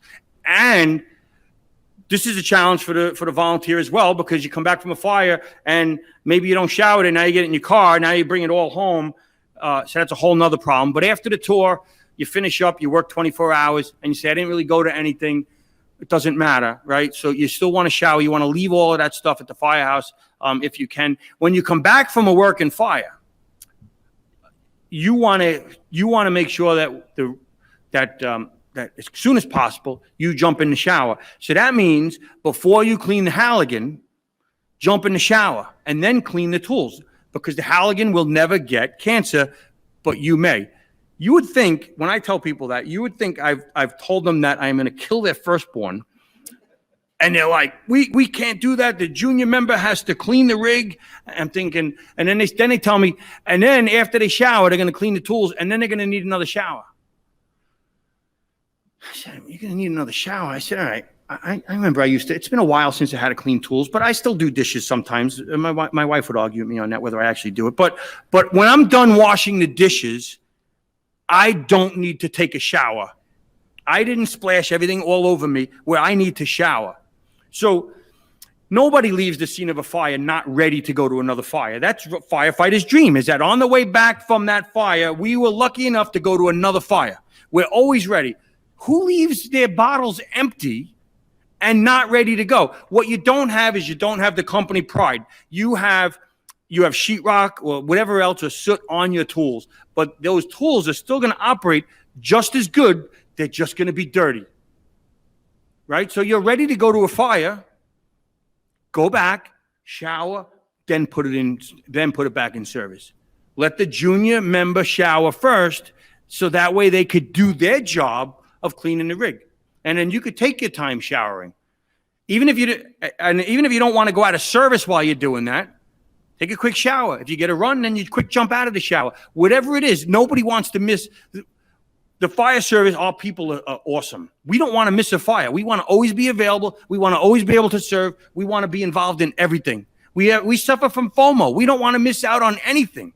So we don't want to go out of service. So don't. But you got to shower. You got to get back in service, because the years that you're going to place on your life on the back end, you'll be able to go to 10 more years of fires. My friend Ed McDonough, he didn't want to retire, no less not live to be 50. He could have I wanted him to, he'd still be fighting fires. And that's the goal. Get us in service, make it where our firefighters are clean and doing the right thing, and get it in place in any way you can. And it's a challenge to have them change. It's a sea change to get to shower while the rig is still dirty. Just saying it, it's like, oh my God, how do we do that? But we have to make sure we do that. And then at the end of the tour, I get it. Johnny's got a softball game or he's a soccer game, and you want to get there, you're running late, whatever. I get it. So occasionally, if you don't shower, all right, you understand that, right? But we have to do better and shower as many times as we can and leave our potentially contaminated clothing there, because the firehouse is a dirty place. Rehabilitation time, there's a lot of studies on that as well, that we should be taking time afterwards to get ourselves back in shape and in fresh station wear. And we heard this earlier, right? How do we remove our hoods, our gloves? So just an awareness alone, right? If you're aware of how you should be taking off your gloves, I get the same pushback with taking off your gloves the right way. I get it. But you know what? The firefighter that's mindful of it, if you go back and you tell your firefighters, hey, we should be considering this, they're going to change the way they take their gloves and hood off. I guarantee it, they're going to change it. They may not say anything because it's not cool to tell you that they're changing, but they're going to change. They're going to change their way, right? And again, it's just more of the awesome research that's already been done for us on how we can do it, and we could be better, And even if your hands aren't clean, they'll be clean enough. Clean hard surfaces on the apparatus. Right? We want to make sure we do that. The new standard when it comes out, 1585 on contamination control, is going to have some of that in there, and how you position the rigs. That's all critical stuff. And it tells you that that's a knowledgeable firefighter. We clean the outside for company pride. We clean the inside because we're smart, because we know what's actually going to kill us. If you never wax the outside of your rig, I'm going to think you don't have company pride. But if the inside's clean, I'm going to know that you know what you're doing. And it's a huge, huge difference. Again, shower. The greatest resource we have is our firefighter, a thinking firefighter. There's no doubt about that. There's no replacement for the firefighter. No technology, no tool, no equipment. Nothing will replace our firefighter. But we have to do all we can to protect him and educate him or her. And then make sure that we're cleaning the SCBAs and other contaminated equipment with soap and water.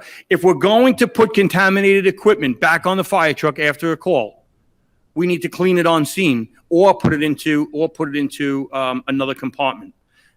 To me, the clean cab means we don't put dirty equipment in the cab. We're putting dirty firefighters in the cab, by the way, every time when we come back. But we got to make sure that we're not putting dirty equipment in that cab. However you do that, if you don't clean your equipment on scene and you put it back in the crew cab, at some point, someone is going to legislate that you're not going to have the SCBA in the crew cab.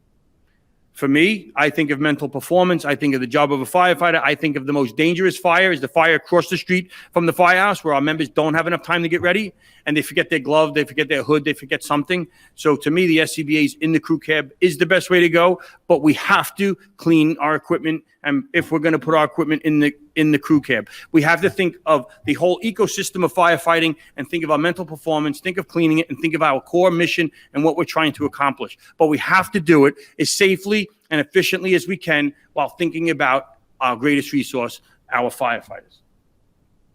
So the barriers to implementation, one of the greatest champions we have in the FDNY is my good friend John Hasney.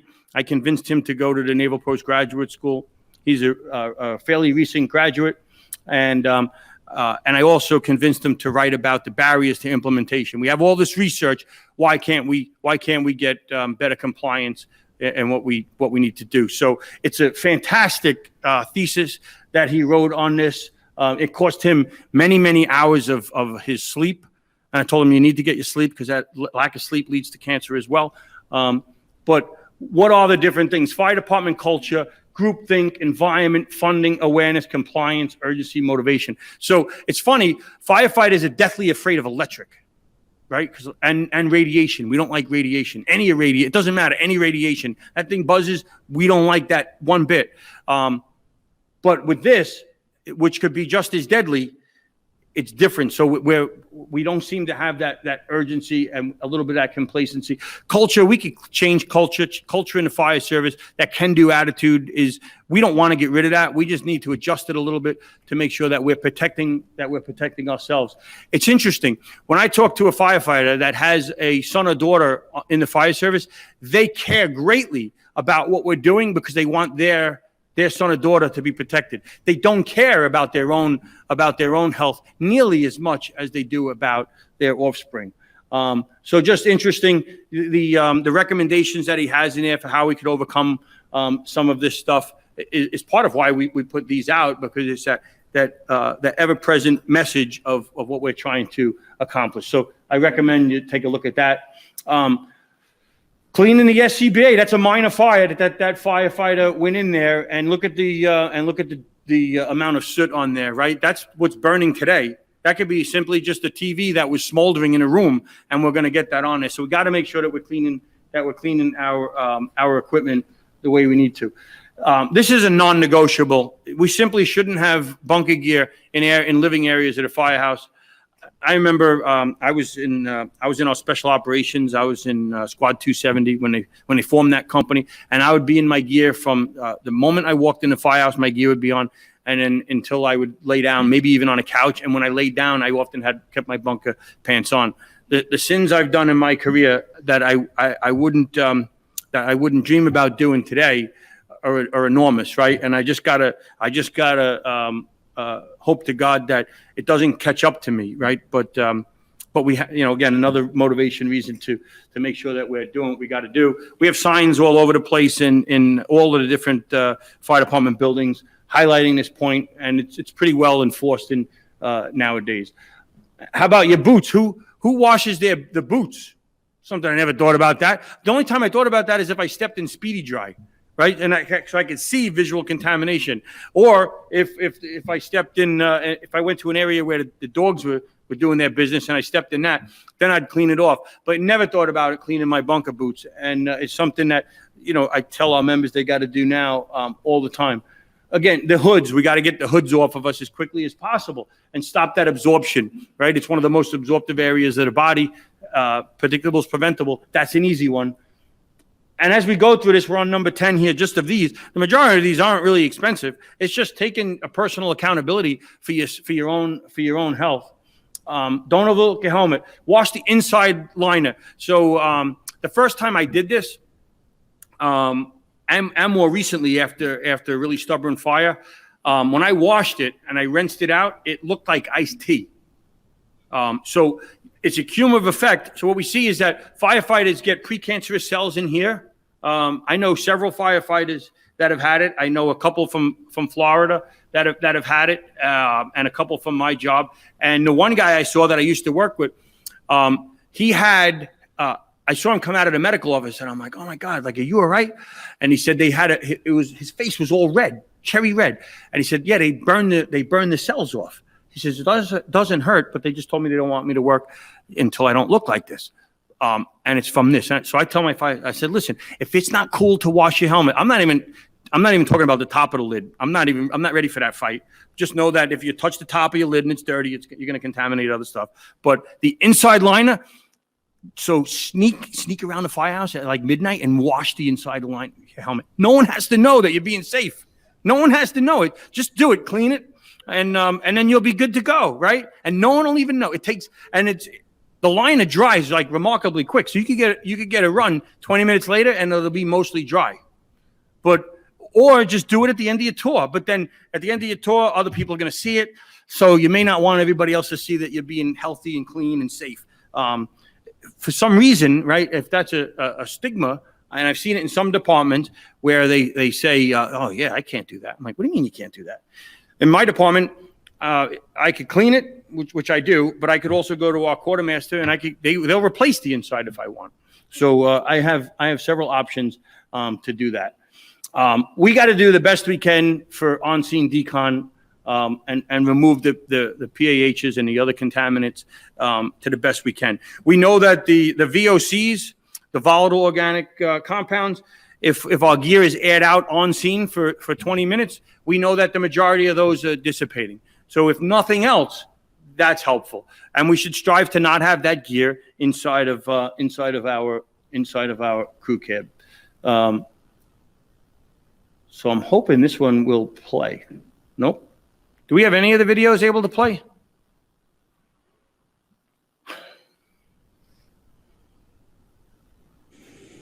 This video is intended to demonstrate on-scene wet decontamination, specifically during freezing weather. At a minimum, this video should be a starter, at least for the conversation in your department to begin on-scene decontamination. This video was filmed on the morning of December 7th, 2018 in Beaver Creek, Ohio, with an outside air temperature of 17 degrees Fahrenheit. It was during the research burns for UL's Fire Safety Research Institute, the FSRI, which are part of the study of coordinated fire attack using acquired structures. What you see is firefighters getting decontaminated from the contaminants, soot and smoke, from the research burn that had just been completed. Notice you see the firefighters, still on air, walk over to the decon area that was pre-established. Staying on air provides added airway protection from the off-gassing gear. You will also notice that the firefighters performing decon are not wearing an SCBA. SCBAs would be needed if they were conducting dry decon where fireground contaminants would be airborne. The firefighters will get wet down with a garden hose. This is the first step in the process to wet down and rinse off visible fireground contaminants. The firefighter then proceeds to the next step, which is the application of a soap and water solution to the member's gear. This solution is made up of dish soap, approximately 2 teaspoons, and water. It is made in a 2-gallon pump sprayer and then applied to the firefighters requiring decontamination. Alternatively, this can be accomplished using a 5-gallon bucket with a solution of dish soap and water, using 2 gallons of water with approximately 2 teaspoons of dish soap. They then scrub the firefighters using an industrial scrub brush and scrub hard enough to effectively agitate the solution to produce bubbles. The agitation of the brush, coupled with the water and dish soap solution, is the key to removing harmful contaminants. Wet decon has been reported through research to be the best method to quickly remove contamination from the outer shell of the gear, with an 85% median reduction. This 85% median reduction is the midpoint, with some contamination removal above and some below 85%. There may be many causes for this, such as firefighters performing decon that understand the important responsibility to properly protect their brother and sister firefighters and perform thorough decon correctly.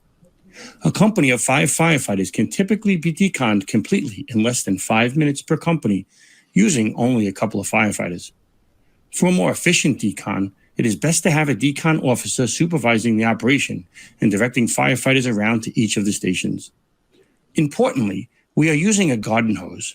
One of the problems that we see with a larger hose or booster line is that the larger hose streams tend to saturate the gear and drive water into the interface and closure openings of the gear, such as the glove sleeve interface, the front jacket closures, and under the coat and at the collar. Large quantities of water are not needed, and a garden hose is preferred. The outer shell of the gear does provide some protection from liquid, and the second layer of the 3 layers of our gear, the moisture barrier, is specifically designed to provide liquid protection and prevent liquids from reaching the wearer's skin. Once the firefighter is appropriately scrubbed down, the member continues to the next step and is rinsed off until no suds remain on the gear. Once the member is rinsed off, the next step is to come off air and be directed to a pre-designated rehabilitation area. In this video, you see the firefighter walk to and enter a warming tent that was set up. It is at this point that the member removes their gear. As closely as possible, remove firefighter gloves the same way you would remove blood-soaked EMS gloves. Continue to further decontaminate using a designated decontamination wipe. You will also notice that the firefighter is not wet from the water used during decon. He is wet from perspiration, and this is the key reason a tent with a controlled environment is an important part of decon and rehabilitation. The firefighters remain in rehabilitation until they are cleared to return to duty or released from the scene. Following the release from the scene, members must shower and change into clean station wear as quickly as possible to further reduce exposure.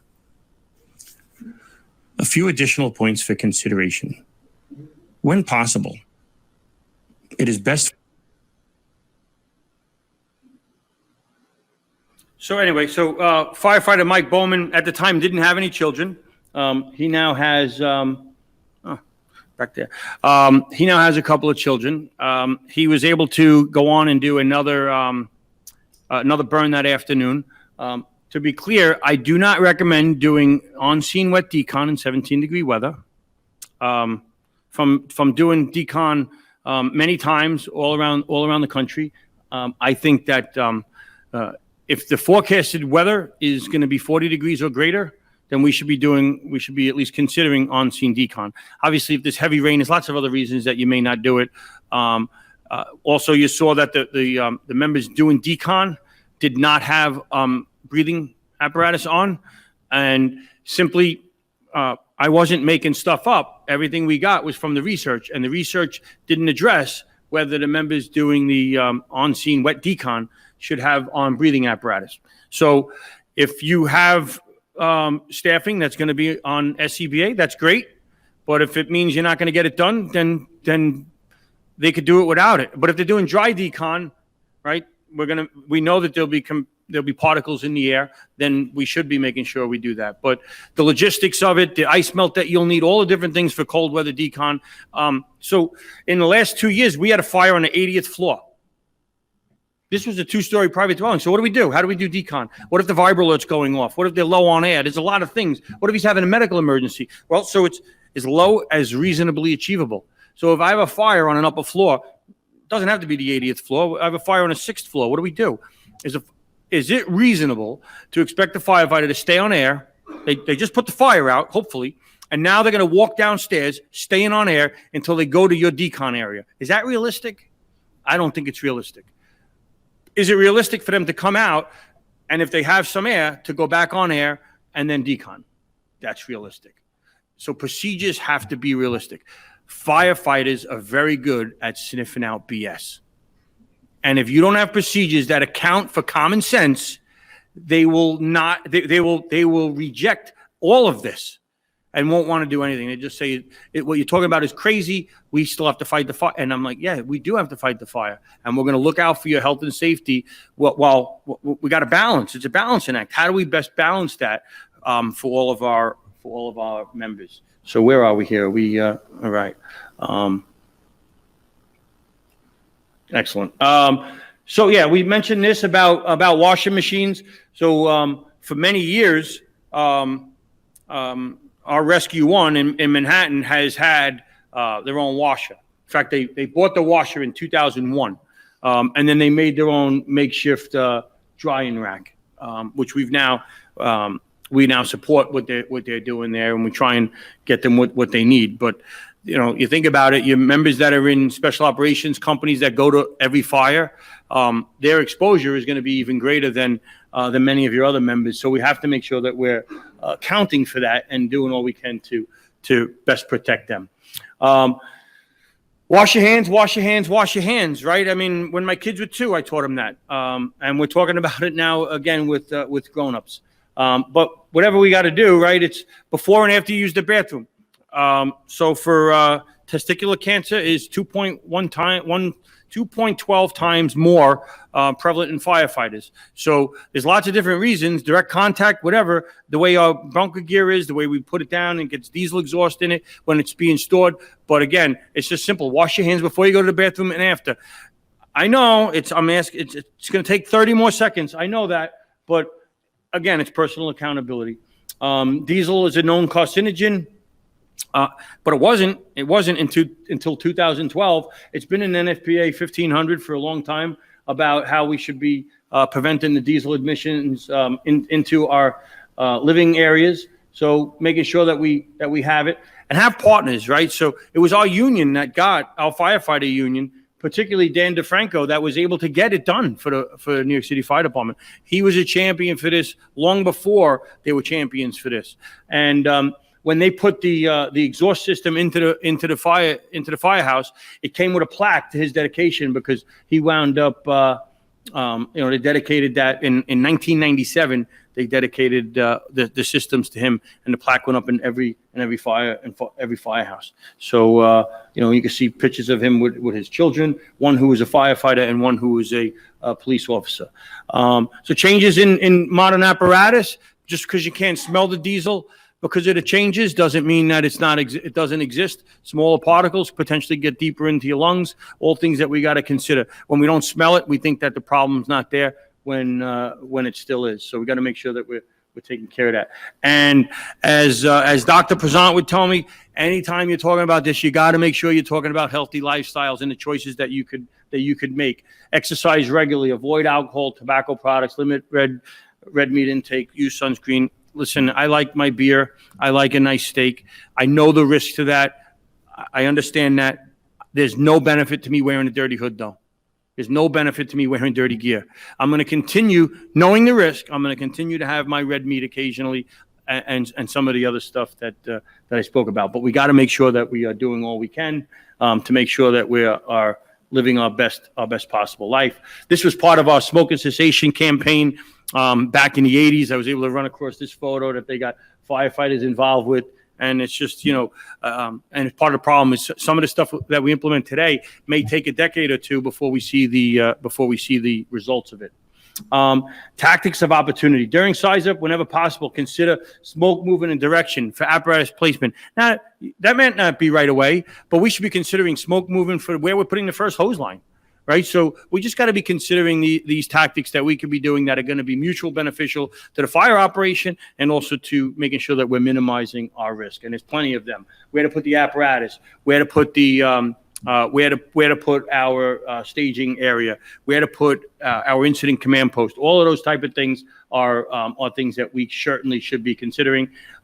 Because the smoke movement, again, another thing from the folks over at Illinois that they were studying was, so this is on one day where maybe a low humidity day, the smoke movement's just going up and away, and then the very next day, this is what they get, right? So two different ways that you're going to have to be considering where you put your command post, because it's going to be affected on a daily basis depending on the conditions. Right. And again, we're going to be making sure that we're evaluating that for placement of command posts and other stuff. And just simple things like this. You should have gloves on when you're touching the hose, and you should not be putting the hose on your shoulder. Right. You're just making it easy for it to get into your body when you're doing stuff like that. So rehabilitate on scene, fire wipes, soap and water, whatever it is that you have that's going to get our members to do what they got to do. For us, we have a rack unit that comes. We've enhanced that. They used to not have lights and sirens. Now they have lights and sirens, and they respond to all jobs. Making sure that we have wipes on scene, that we're able to do that. We have medical monitoring. We have an incident command app that I'm able to track my firefighters. I can tell if they've gone through decon, if they've seen EMS, if they've been to rehab, or if they become a victim. I could also track them with their blood gases. So lots of different things we could do. So successes and failures. Being first doesn't mean it's right. This is from one of our first presentations. For us, we tried the hood and glove exchange. It failed miserably. So just because you're first doing something doesn't mean it's right. We are intentionally a very conservative fire department. We don't jump to the latest thing that anybody's touting. We make sure that we're going to get a significant return on our investment, and piloting that and realizing on a small scale that it didn't work. And it was simply because members wanted their own hood, right? Who knew that they're attached to their hood? And I say, I want to make sure it's clean. I said, all right, so I'll use, I slept in a hotel room last night. This morning I showered and I used a towel that I don't know who used it previously. I'm drying my face with this towel, assuming it's clean enough. So then I would joke around with that firefighter, because we can make excuses, right? We can make a zillion excuses. It doesn't matter. It comes down to personal accountability. Basically I say, yeah, that's fine. Do you bring your own towels when you travel? And they're like, what are you talking about? And then I'll tell them that story. And then they usually just walk away in frustration. Because I'm ready for that. I'm ready for that question. But, again, it's education from day one at the Fire Academy. It includes instructors. It includes your training material. It includes your publications, everything that you're putting out, right? Optics are critically important to what we're doing. At the Fire Academy during COVID, we had these sinks made up. So it was great. I had lots of proposals that I wanted to do, and that were for cancer initiatives. I just changed them from cancer to COVID and was able to get funding for lots of things, such as this.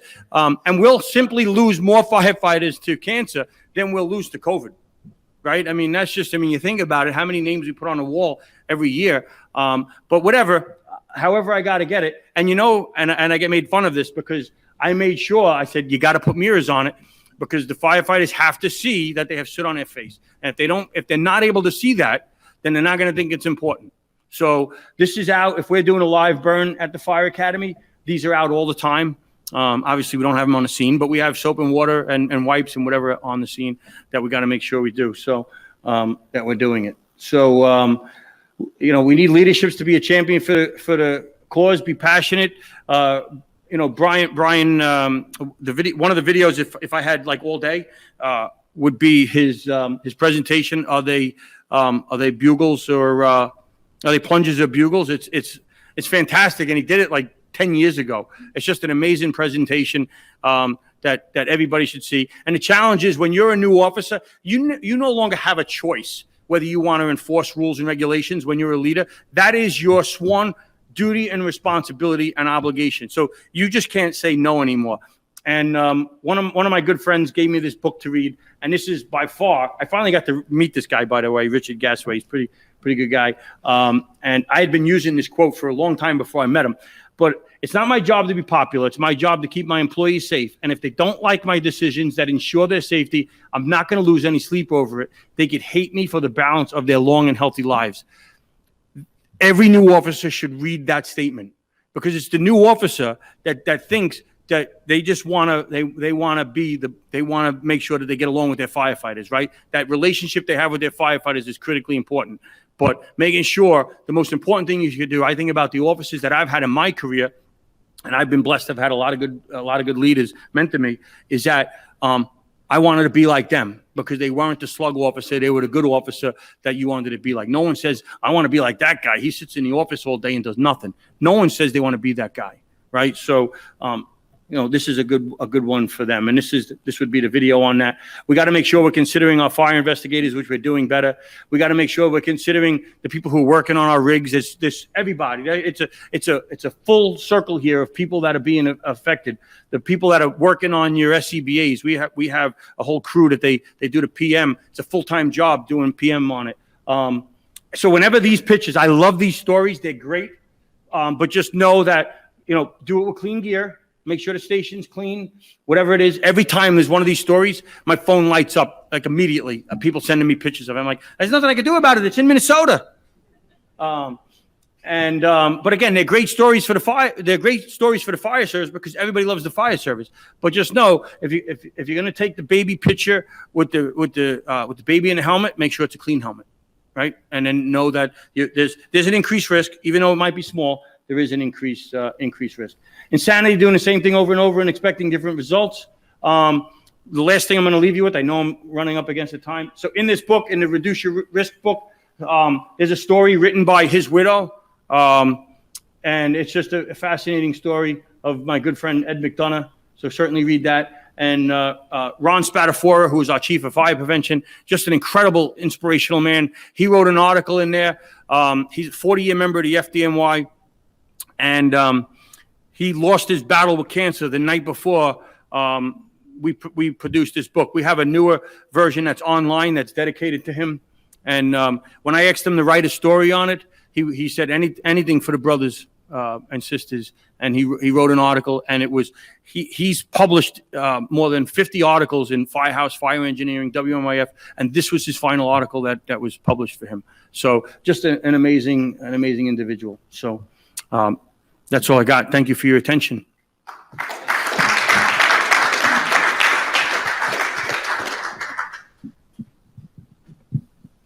Any questions?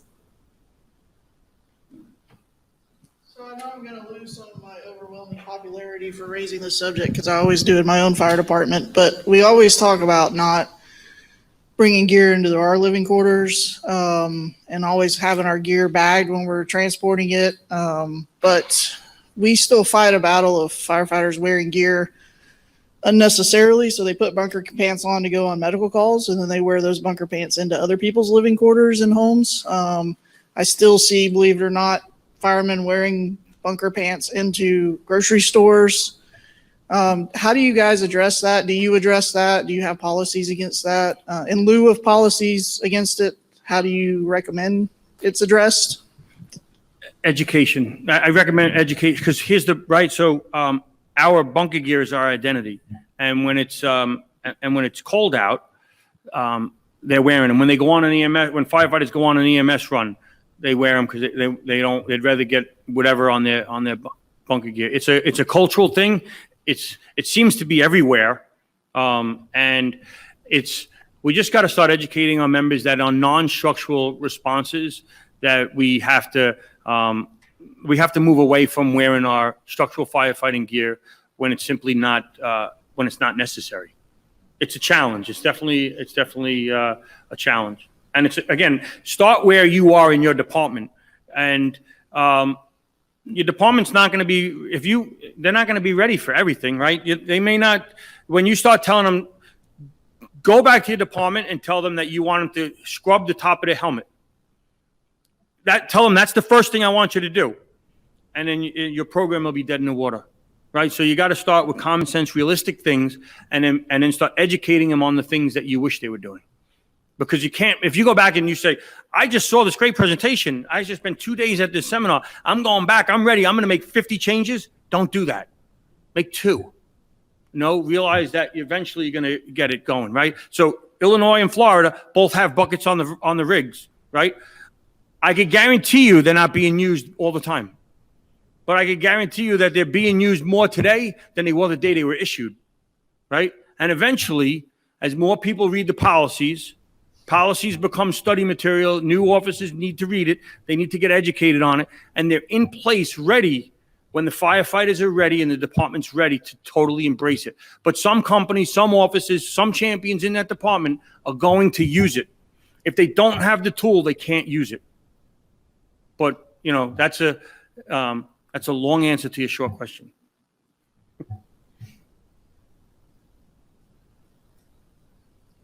Anyone else? Well, Thank thank you so much. It was a great presentation.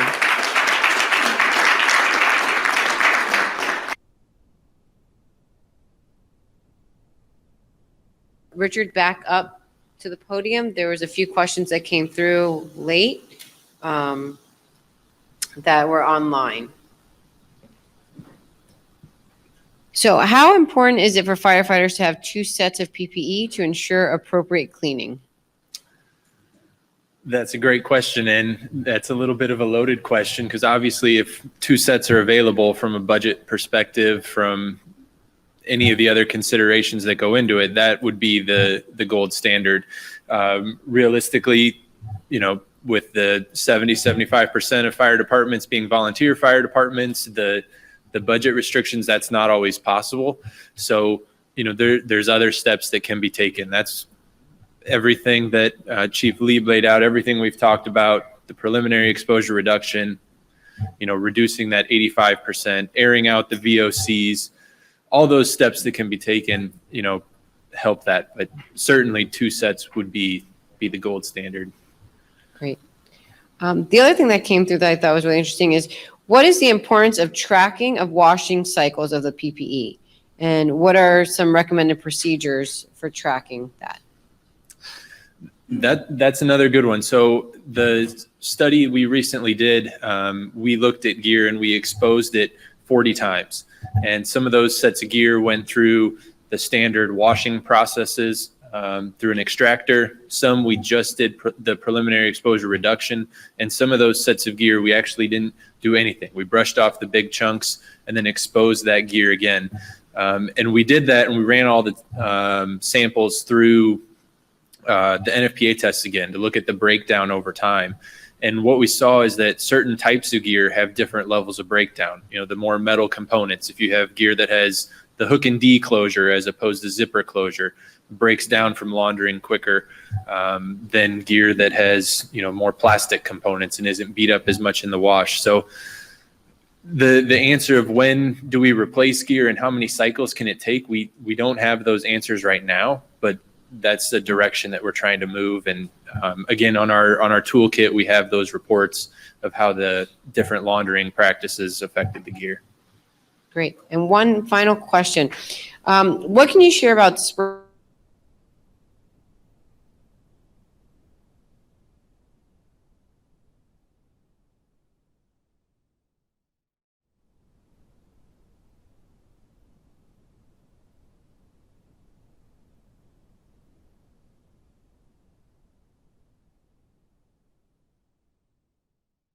That is the final question, and that is what concludes this session.